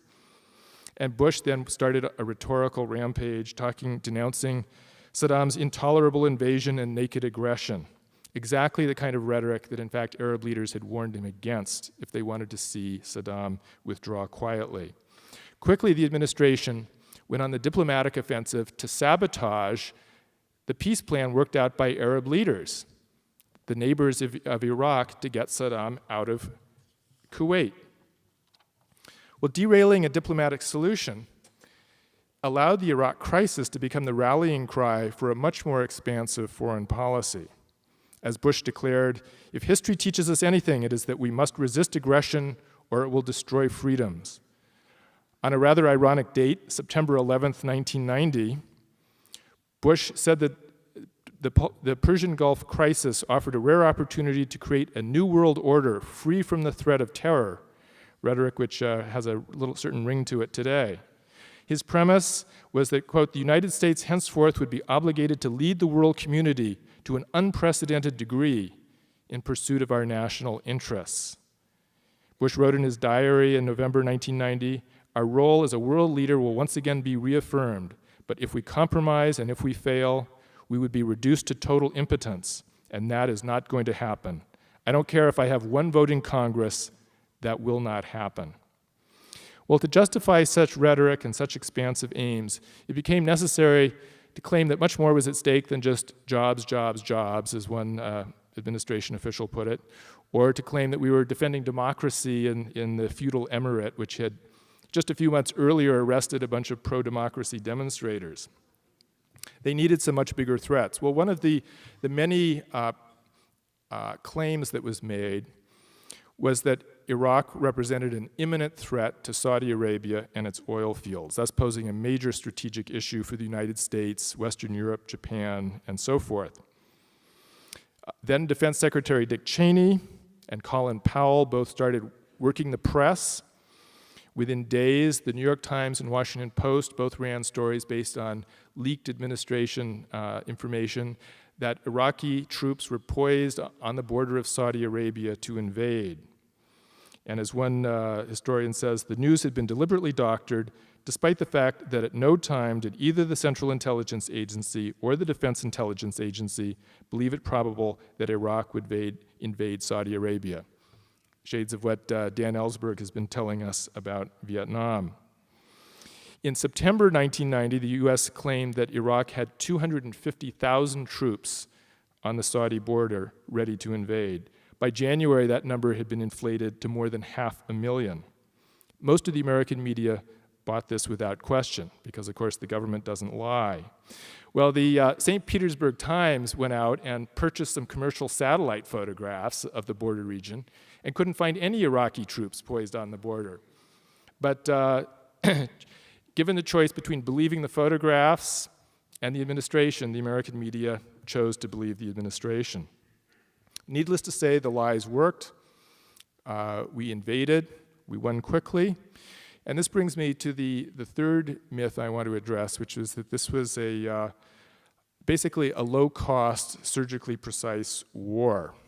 We'll put aside the fact that it cost over $100 billion, but I think the public's perception was heavily influenced by the idea that this war was marked by the expert use of precision weapons with pinpoint accuracy to eliminate so-called collateral damage. American TV showed over and over again footage of cruise missiles homing in on their targets, without mentioning that much of the destruction wreaked on Iraq was done by old-fashioned B-52 bombers and their carpet bombing. A mere 7% of all the munitions dropped on Iraq were so-called smart munitions. In all, the United States dropped 142,000 tons of bombs on Iraq and Kuwait in 43 days. Their targets weren't all tanks out in the desert either. As the Washington Post reported well after the war, I might add, US-led forces, quote, sought to achieve some of their military objectives by disabling Iraqi society at large. Because of these goals, damage to civilian structures and interests, invariably described by briefers during the war as collateral and unintended, were sometimes neither. A United Nations survey in March 1991, after the war, described the bombing of Iraq as, quote, near apocalyptic, and said it threatened to reduce, quote, a rather highly urbanized and mechanized society to a pre-industrial age. The next month, a 12-member Harvard study team concluded, in the words of one member, quote, there was a public health catastrophe due to the cumulative effects of the Allied bombing and resulting sanctions. The United States destroyed the country's electrical system, its factories, bridges, highways, railroads, communications facilities, the entire infrastructure of modern industrial life. Of the casualty counts, a mere 79 Americans were killed in action. The US military refused to estimate the number of Iraqi dead. But in January of 1992, the US Census Bureau produced a study concluding that the Iraqis had lost 145,000 dead. About 5,000 civilians who died in the immediate war, about 40,000 military personnel killed, and 100,000 civilians who died in the immediate aftermath of the war due to violence and health conditions. The war produced more than 5 million refugees, and subsequent sanctions killed more than 500,000 Iraqis, according to the Food and Agriculture Organization and other international bodies. These are the kinds of so-called collateral damage that we can look forward to if the United States wages war once again in Iraq based on more lies of the same. Thank you.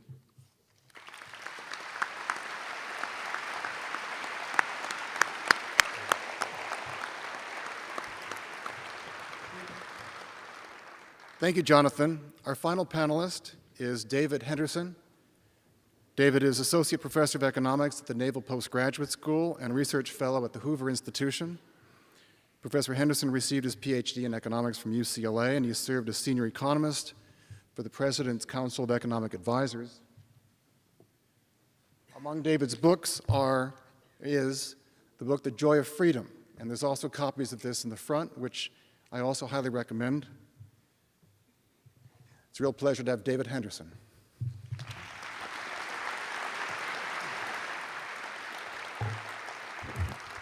Thank you. I know a lot of you are walking out. I know it's been a long night. Here's my promise to you. I will keep this under 6 minutes. I've been an economist over half my life.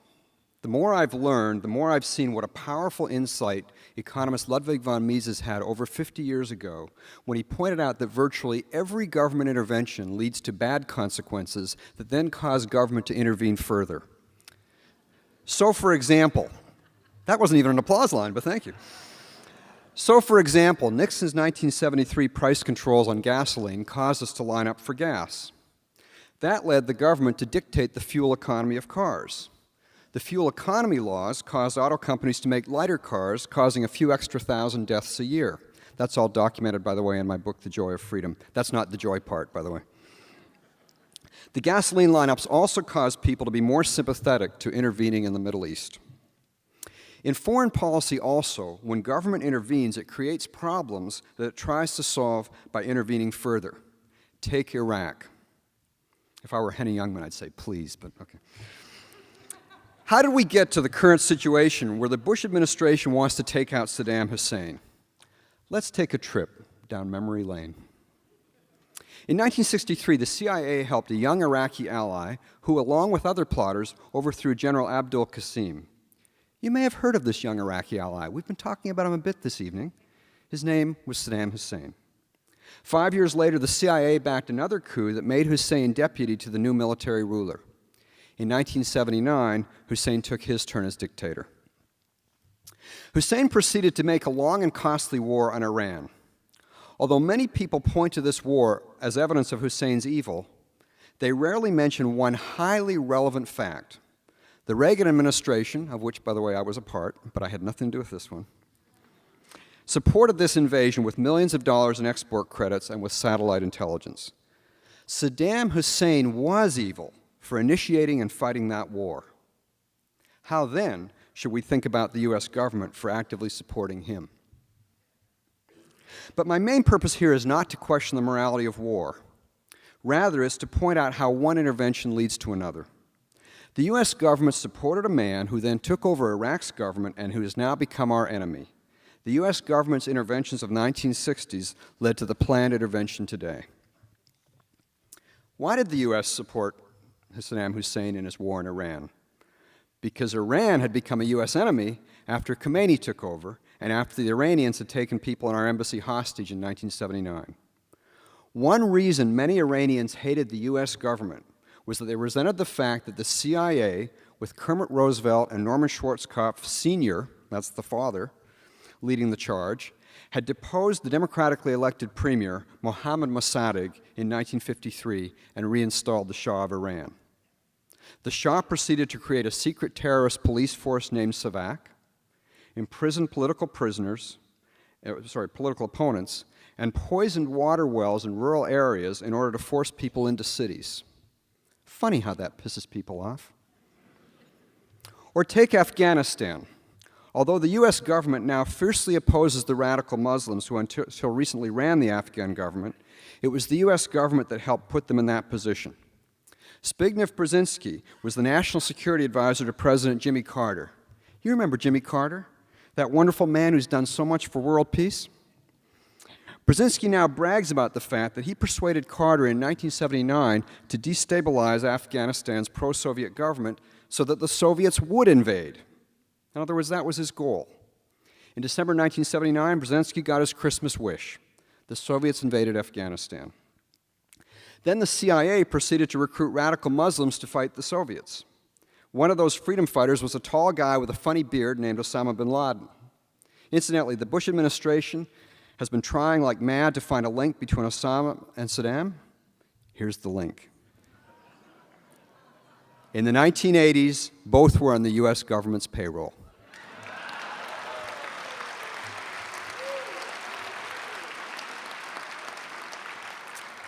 I've got an idea. Why don't we just get our government to stop?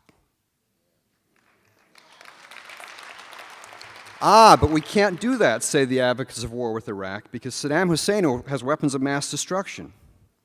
Maybe he does or maybe he doesn't, but you don't get to be a 65-year-old dictator without a strong instinct for survival. Which means that it's hard to come up with a reasonable scenario in which Saddam Hussein tries to use his weapons on us. He well knows that if he tries to do so, and if the weapon can be traced, he would quickly be dead. The one case in which Saddam is most likely to use his weapons of mass destruction, as I pointed out in an article in July, and as CIA Director George Tenet pointed out in his letter to Senator Graham earlier this month, the one situation in which he's most likely to use these weapons is if the U.S. government invades Iraq. Aren't we taking a chance by letting him develop his weapons? Yes, but it's not different in principle from the chance we're taking with other dictators with nuclear weapons, including the dictator of Pakistan and the dictators of China. Moreover, to argue for intervening now to set up a more peaceful government in Iraq is like arguing that most government intervention in the past worked badly, but from now on, most government intervention will work really well. Not only does intervention not work, but also it's the main cause of the problem, as the cases of Iran, Iraq, and Afghanistan show. The solution is not more, but less intervention. Did I say less? How about none?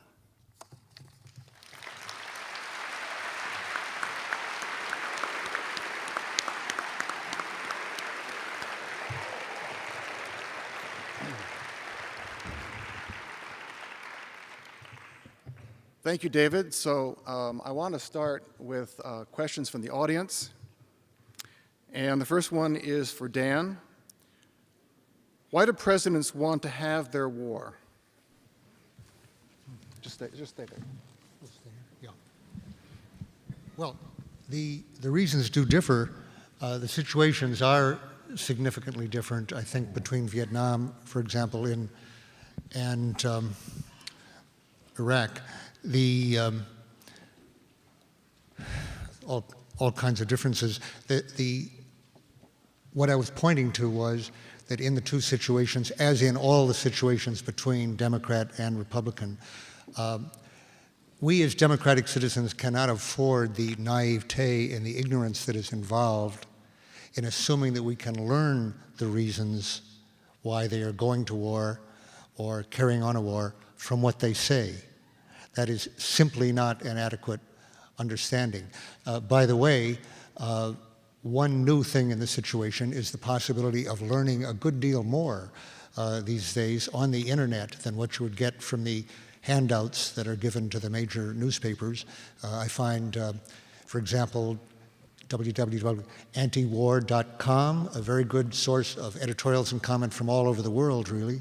Another one, commondreams.org. I just want to recommend these to you as ways of getting it. We're still asking, really, why Johnson went into Vietnam. Actually, that has perplexed me for a very long time. I do have some answers to it. I'll come to in a minute. What about, you said presidents, what about Iraq right now? Well, there's a number of reasons, I think. First, oil. Second, oil. Third, oil.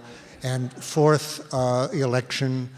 Fifth, the support for Sharon's policy and the Christian right in this country, the evangelicals and whatnot, support for Sharon's sort of apocalyptic policies of Greater Israel at the moment.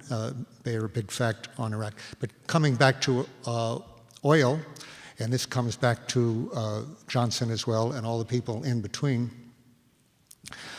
there is a question of the president's feeling of obligation and responsibility and terrible pressure and anguish at running the world. And now that we are the single superpower in the world, this has definitely gone to the heads of a number of people like Cheney, Rumsfeld, and others, oil men who tend to see that the way to run the world is to control the oil reserves of the whole world, essentially. All the Middle East, not just Iraq. Iraq is a first step, and that's why we have here, it will not begin and end with Iraq, but pressure on regime change in Iran in various ways, in Saudi Arabia, which has been getting uppity and out of hand and in fact are in actual danger to some degree in its actual support for al-Qaeda. So in short, I would say when I look at Bush, and I have a little trouble getting inside the mind of Bush, actually, the way Bart was raising here, but Cheney and Rumsfeld, I don't know them any better either, but I do differ from Bart in one respect. When they say, I could quote it here, that their object is democracy in Iraq, and that as a model and a domino effect that will lead as a beacon of hope and cause democracy throughout the Middle East. Actually, when I read that in Newsweek recently, I wrote in the margin, I noticed, can Cheney really believe this, what he's saying? And Bart was saying, well, at least for Bush, he thought he could. Well, now, there is an Ellsberg principle that I learned in the Pentagon that could support that, which is, for Cheney and Rumsfeld, anyone can be as dumb as he has to keep his job.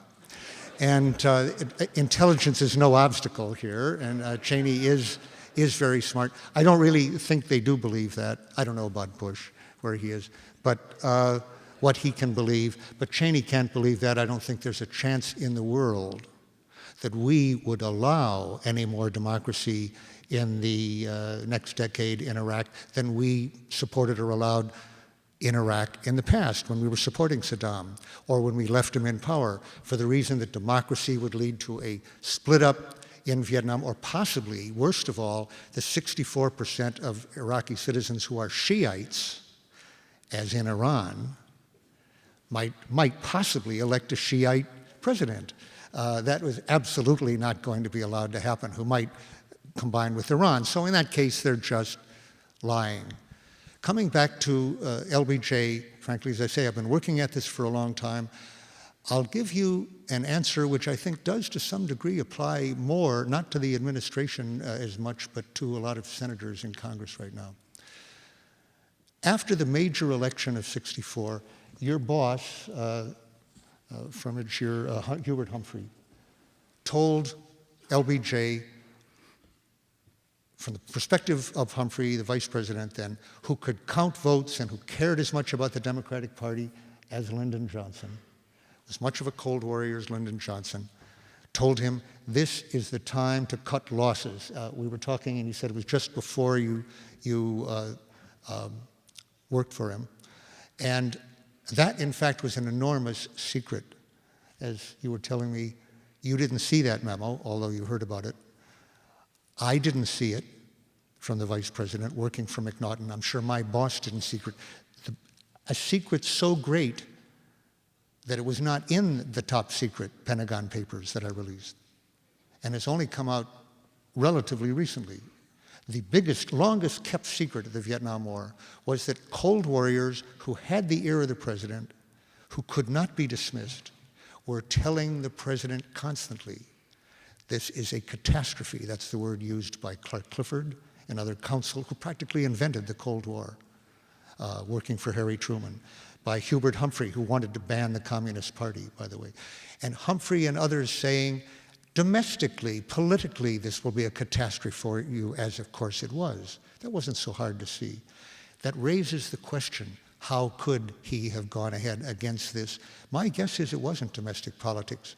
If he'd stayed out, he would have been reelected in 1968. No president has ever lost an election for not getting us into a war, to my knowledge. A lot of presidents have run for election on the grounds that they kept us out of a war and then proceeded to get us in.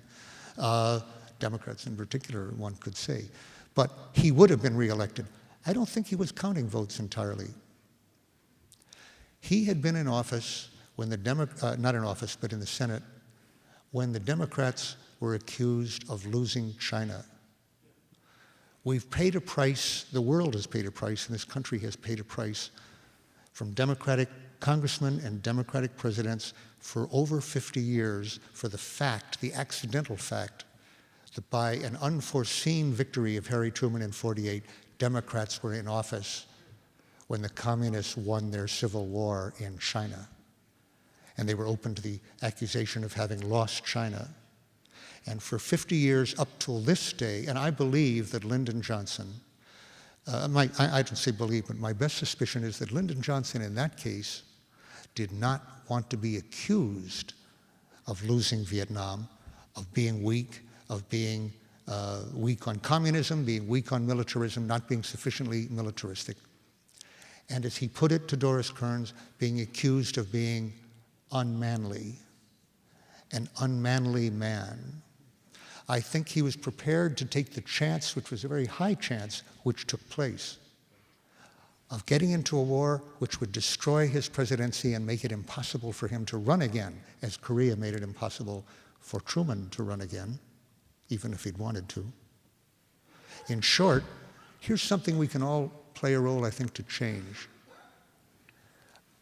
Many Americans have died, and 10 times as many foreigners have died in the last 50 years because of Democrats who were afraid of being called unmanly, weak on communism, weak on terrorism, weak on Osama bin Laden, weak on this, this, and that. And therefore, therefore, they got us into a war they knew was wrong. That is something that every mother, every father, every person in this audience can work to change that political environment so that we change the concept of manliness for our politicians and of their responsibility to us.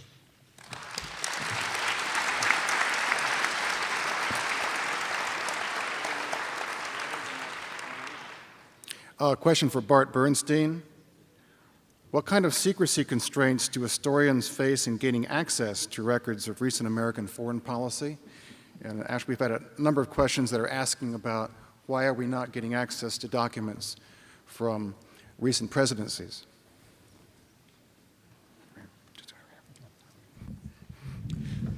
Technically, the Freedom of Information Act allows one to apply, and applying is a little like going into a dark area without illumination, having a shotgun that probably doesn't fire, and trying to hit a unicorn. That is, basically, the government at various levels has the power to say no, and it has various recondite ways of doing it. You can then appeal, and it has various recondite ways of saying no. Sometimes you succeed, very often you don't.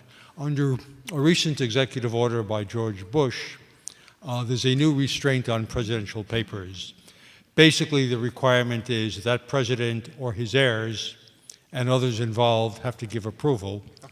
Otherwise, on foreign policy in particular, as well as other matters, those papers in theory can remain closed in perpetuity on the grounds that the controlling interest is not citizens, the government, accountability, history, or even the erosion of time, but ownership. Ownership by people who in the beginning don't own, but are hired, who come to own through an executive order. We're running a little bit longer than we'd hoped, so I'm going to have to end with two last questions. For Daniel, why are there no more whistleblowers now? Why are there no more whistleblowers now in the Pentagon, State Department, Livermore Labs, et cetera? Well, that's not true, actually, the notion that there are none now. I'm glad to say. I infer that Bush is facing a military this time, in the opposite of Lyndon Johnson's situation, that does not want to go into this war.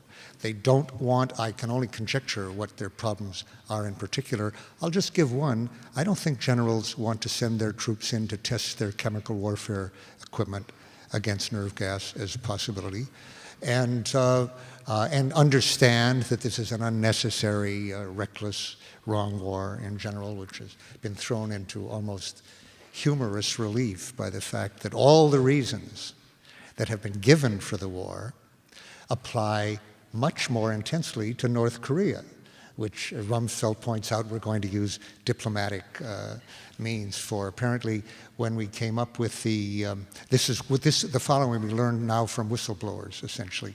Without the whistleblowers that are actually occurring right now, the plans that have been leaked, the background, our knowledge of the disputes within the administration, which we never had during the Vietnam War. We did not get that, and we are getting more now. So that's creditable and it's useful. Without those whistleblowers, I think right now, we would not have the progress that is shown by the fact that rather than that there were 133 votes in the House against this war, rather than 0 in the House in 1964, and 23 votes in the Senate, 1 independent, 1 Jeffords, who really is independent, 1 Republican, Chafee of Rhode Island, and 21 others, not including a single Democratic major person running for the presidency next year. Not one of them could bring themselves to face the charges in that of being insufficiently tough and militaristic and whatnot. So we had Biden, Daschle, Richard Gephardt, Hillary Clinton, John Kerry, John Edwards, Lieberman, every one of them raising their hands, and I think every one of them knowing better at this point.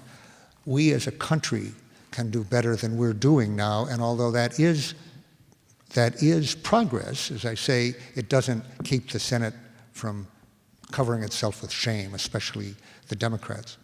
But as I say, we'll let them know that we expect better of that. And I'm glad to see the sign that some people in the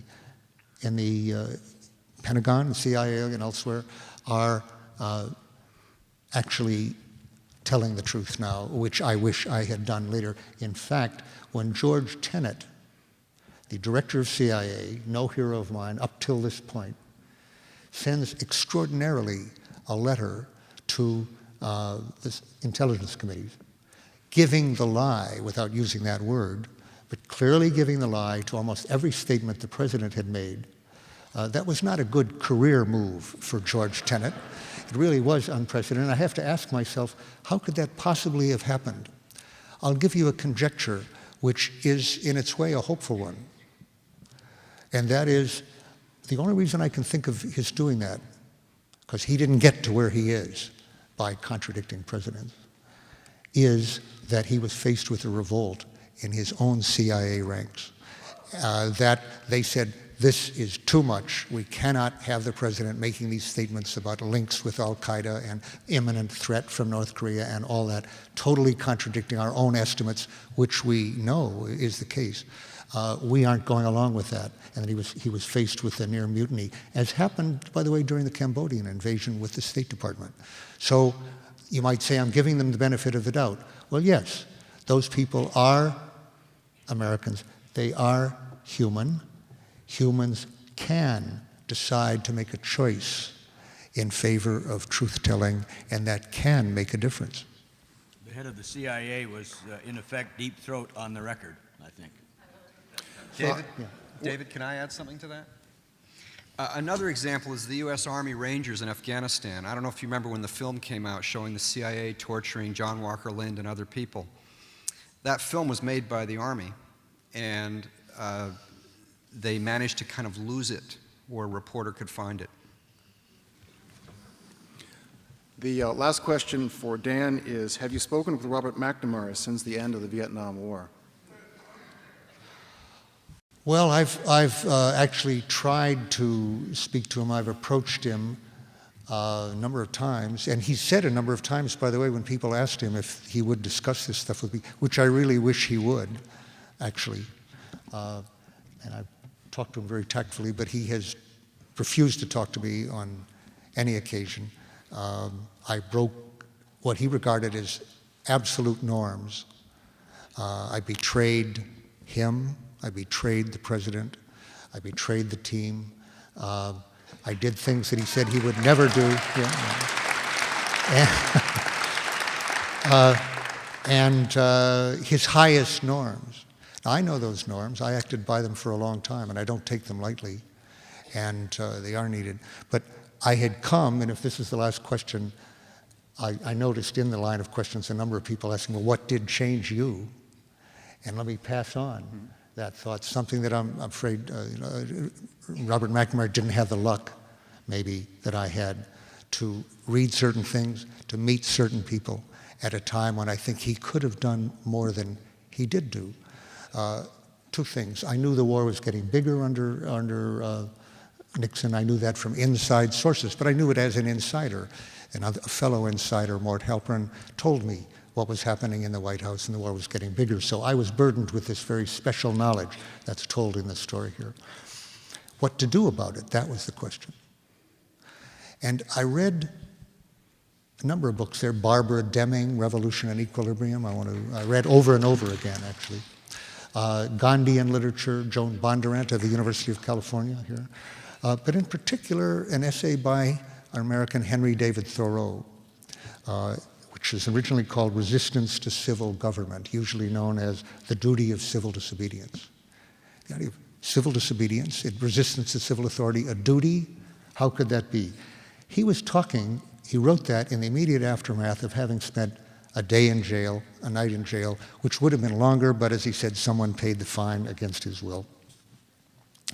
To protest a war that turns out, I didn't know this till I read that, to have been clearly an aggressive war, the Mexican War for annexation. As U.S. Grant put it, who took part in it as a lieutenant. I was reading his memoirs the last year. He said, one of the most unjust wars ever waged by a larger country against a smaller one, in which we were imitating the traditions of the monarchies of Europe in their aggression. And Grant said, I regret that I lacked the moral courage as a lieutenant to resign from the Army in that case.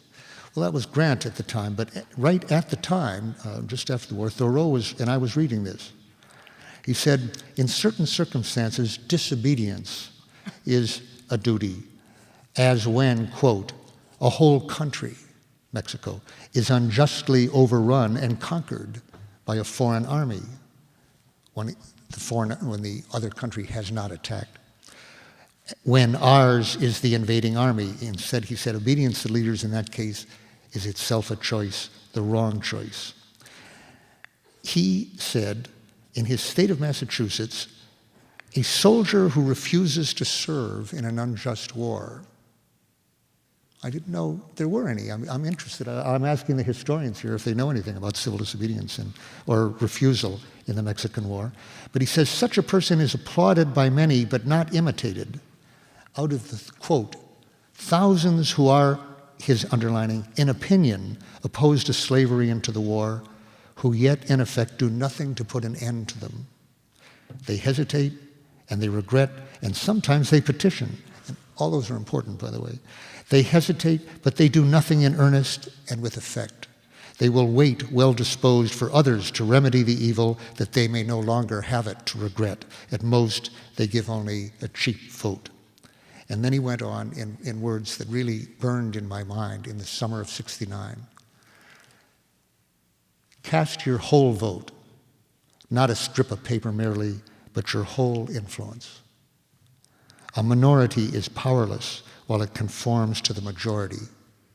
It is not even a minority then, but it is irresistible when it clogs by its whole weight. A month after I read that, I met people who were choosing to go to prison as a choice, young Americans, draft age, to send the strongest possible signal to people like me that this was an emergency situation, which I believe it is today. It was not a time for the usual, to be content with the usual things which are all necessary that I've been doing for 2 years at that point. Lobbying, speaking privately, speaking truth to power in private. To no effect, the war was going on and getting bigger. The time had come not to question authority, but to answer authority, to tell truths that authority didn't want told to the public, to give power to the public. That's the way I saw it, reading Thoreau. And the people who went to prison put the question in my mind, what can I do to help end this war now that I'm ready to go to jail, as they are? They had set that example. Their courage was contagious to me, as it always is. And so their example led me to think of quite a few things, of which the Pentagon Papers was just one, and it seemed like the least important, but perhaps the most personally dangerous. But it was only history. If I'd had current documents, I would have put those out, as I'm urging people to do right now, and as some people are doing. But the key thing, I think, for all of us to remember as Americans, vote, yes, absolutely, the vote. But cast your whole vote. That's what Barbara Lee has been doing. It's what Barbara Boxer was doing in leading the fight in the Senate. It's what Senator Byrd, not generally a hero of mine, a man who filibustered in '64 against the Civil Rights Act, and voted for the Tonkin Gulf Resolution along with Edward Kennedy then, and has regretted that for 38 years. There are many senators now who will regret their yes vote for the rest of their lives, just like Senator Byrd. But regret, shame, accountability, that's not the issue. We must demand, we must change our lives, I think, in this crisis, cast our whole vote for those in influencing those senators to use their whole power.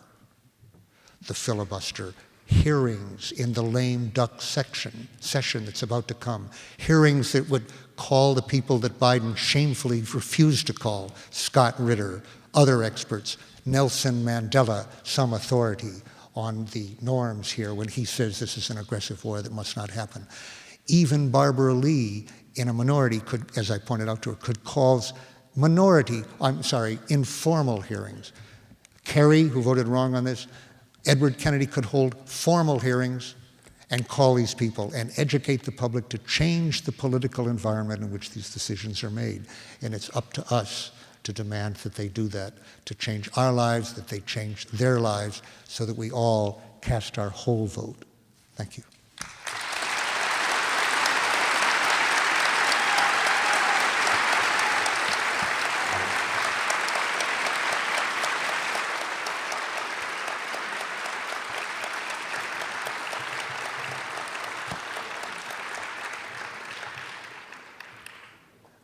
I want to thank the Goldman School and the World Affairs Council for co-sponsoring our program this evening.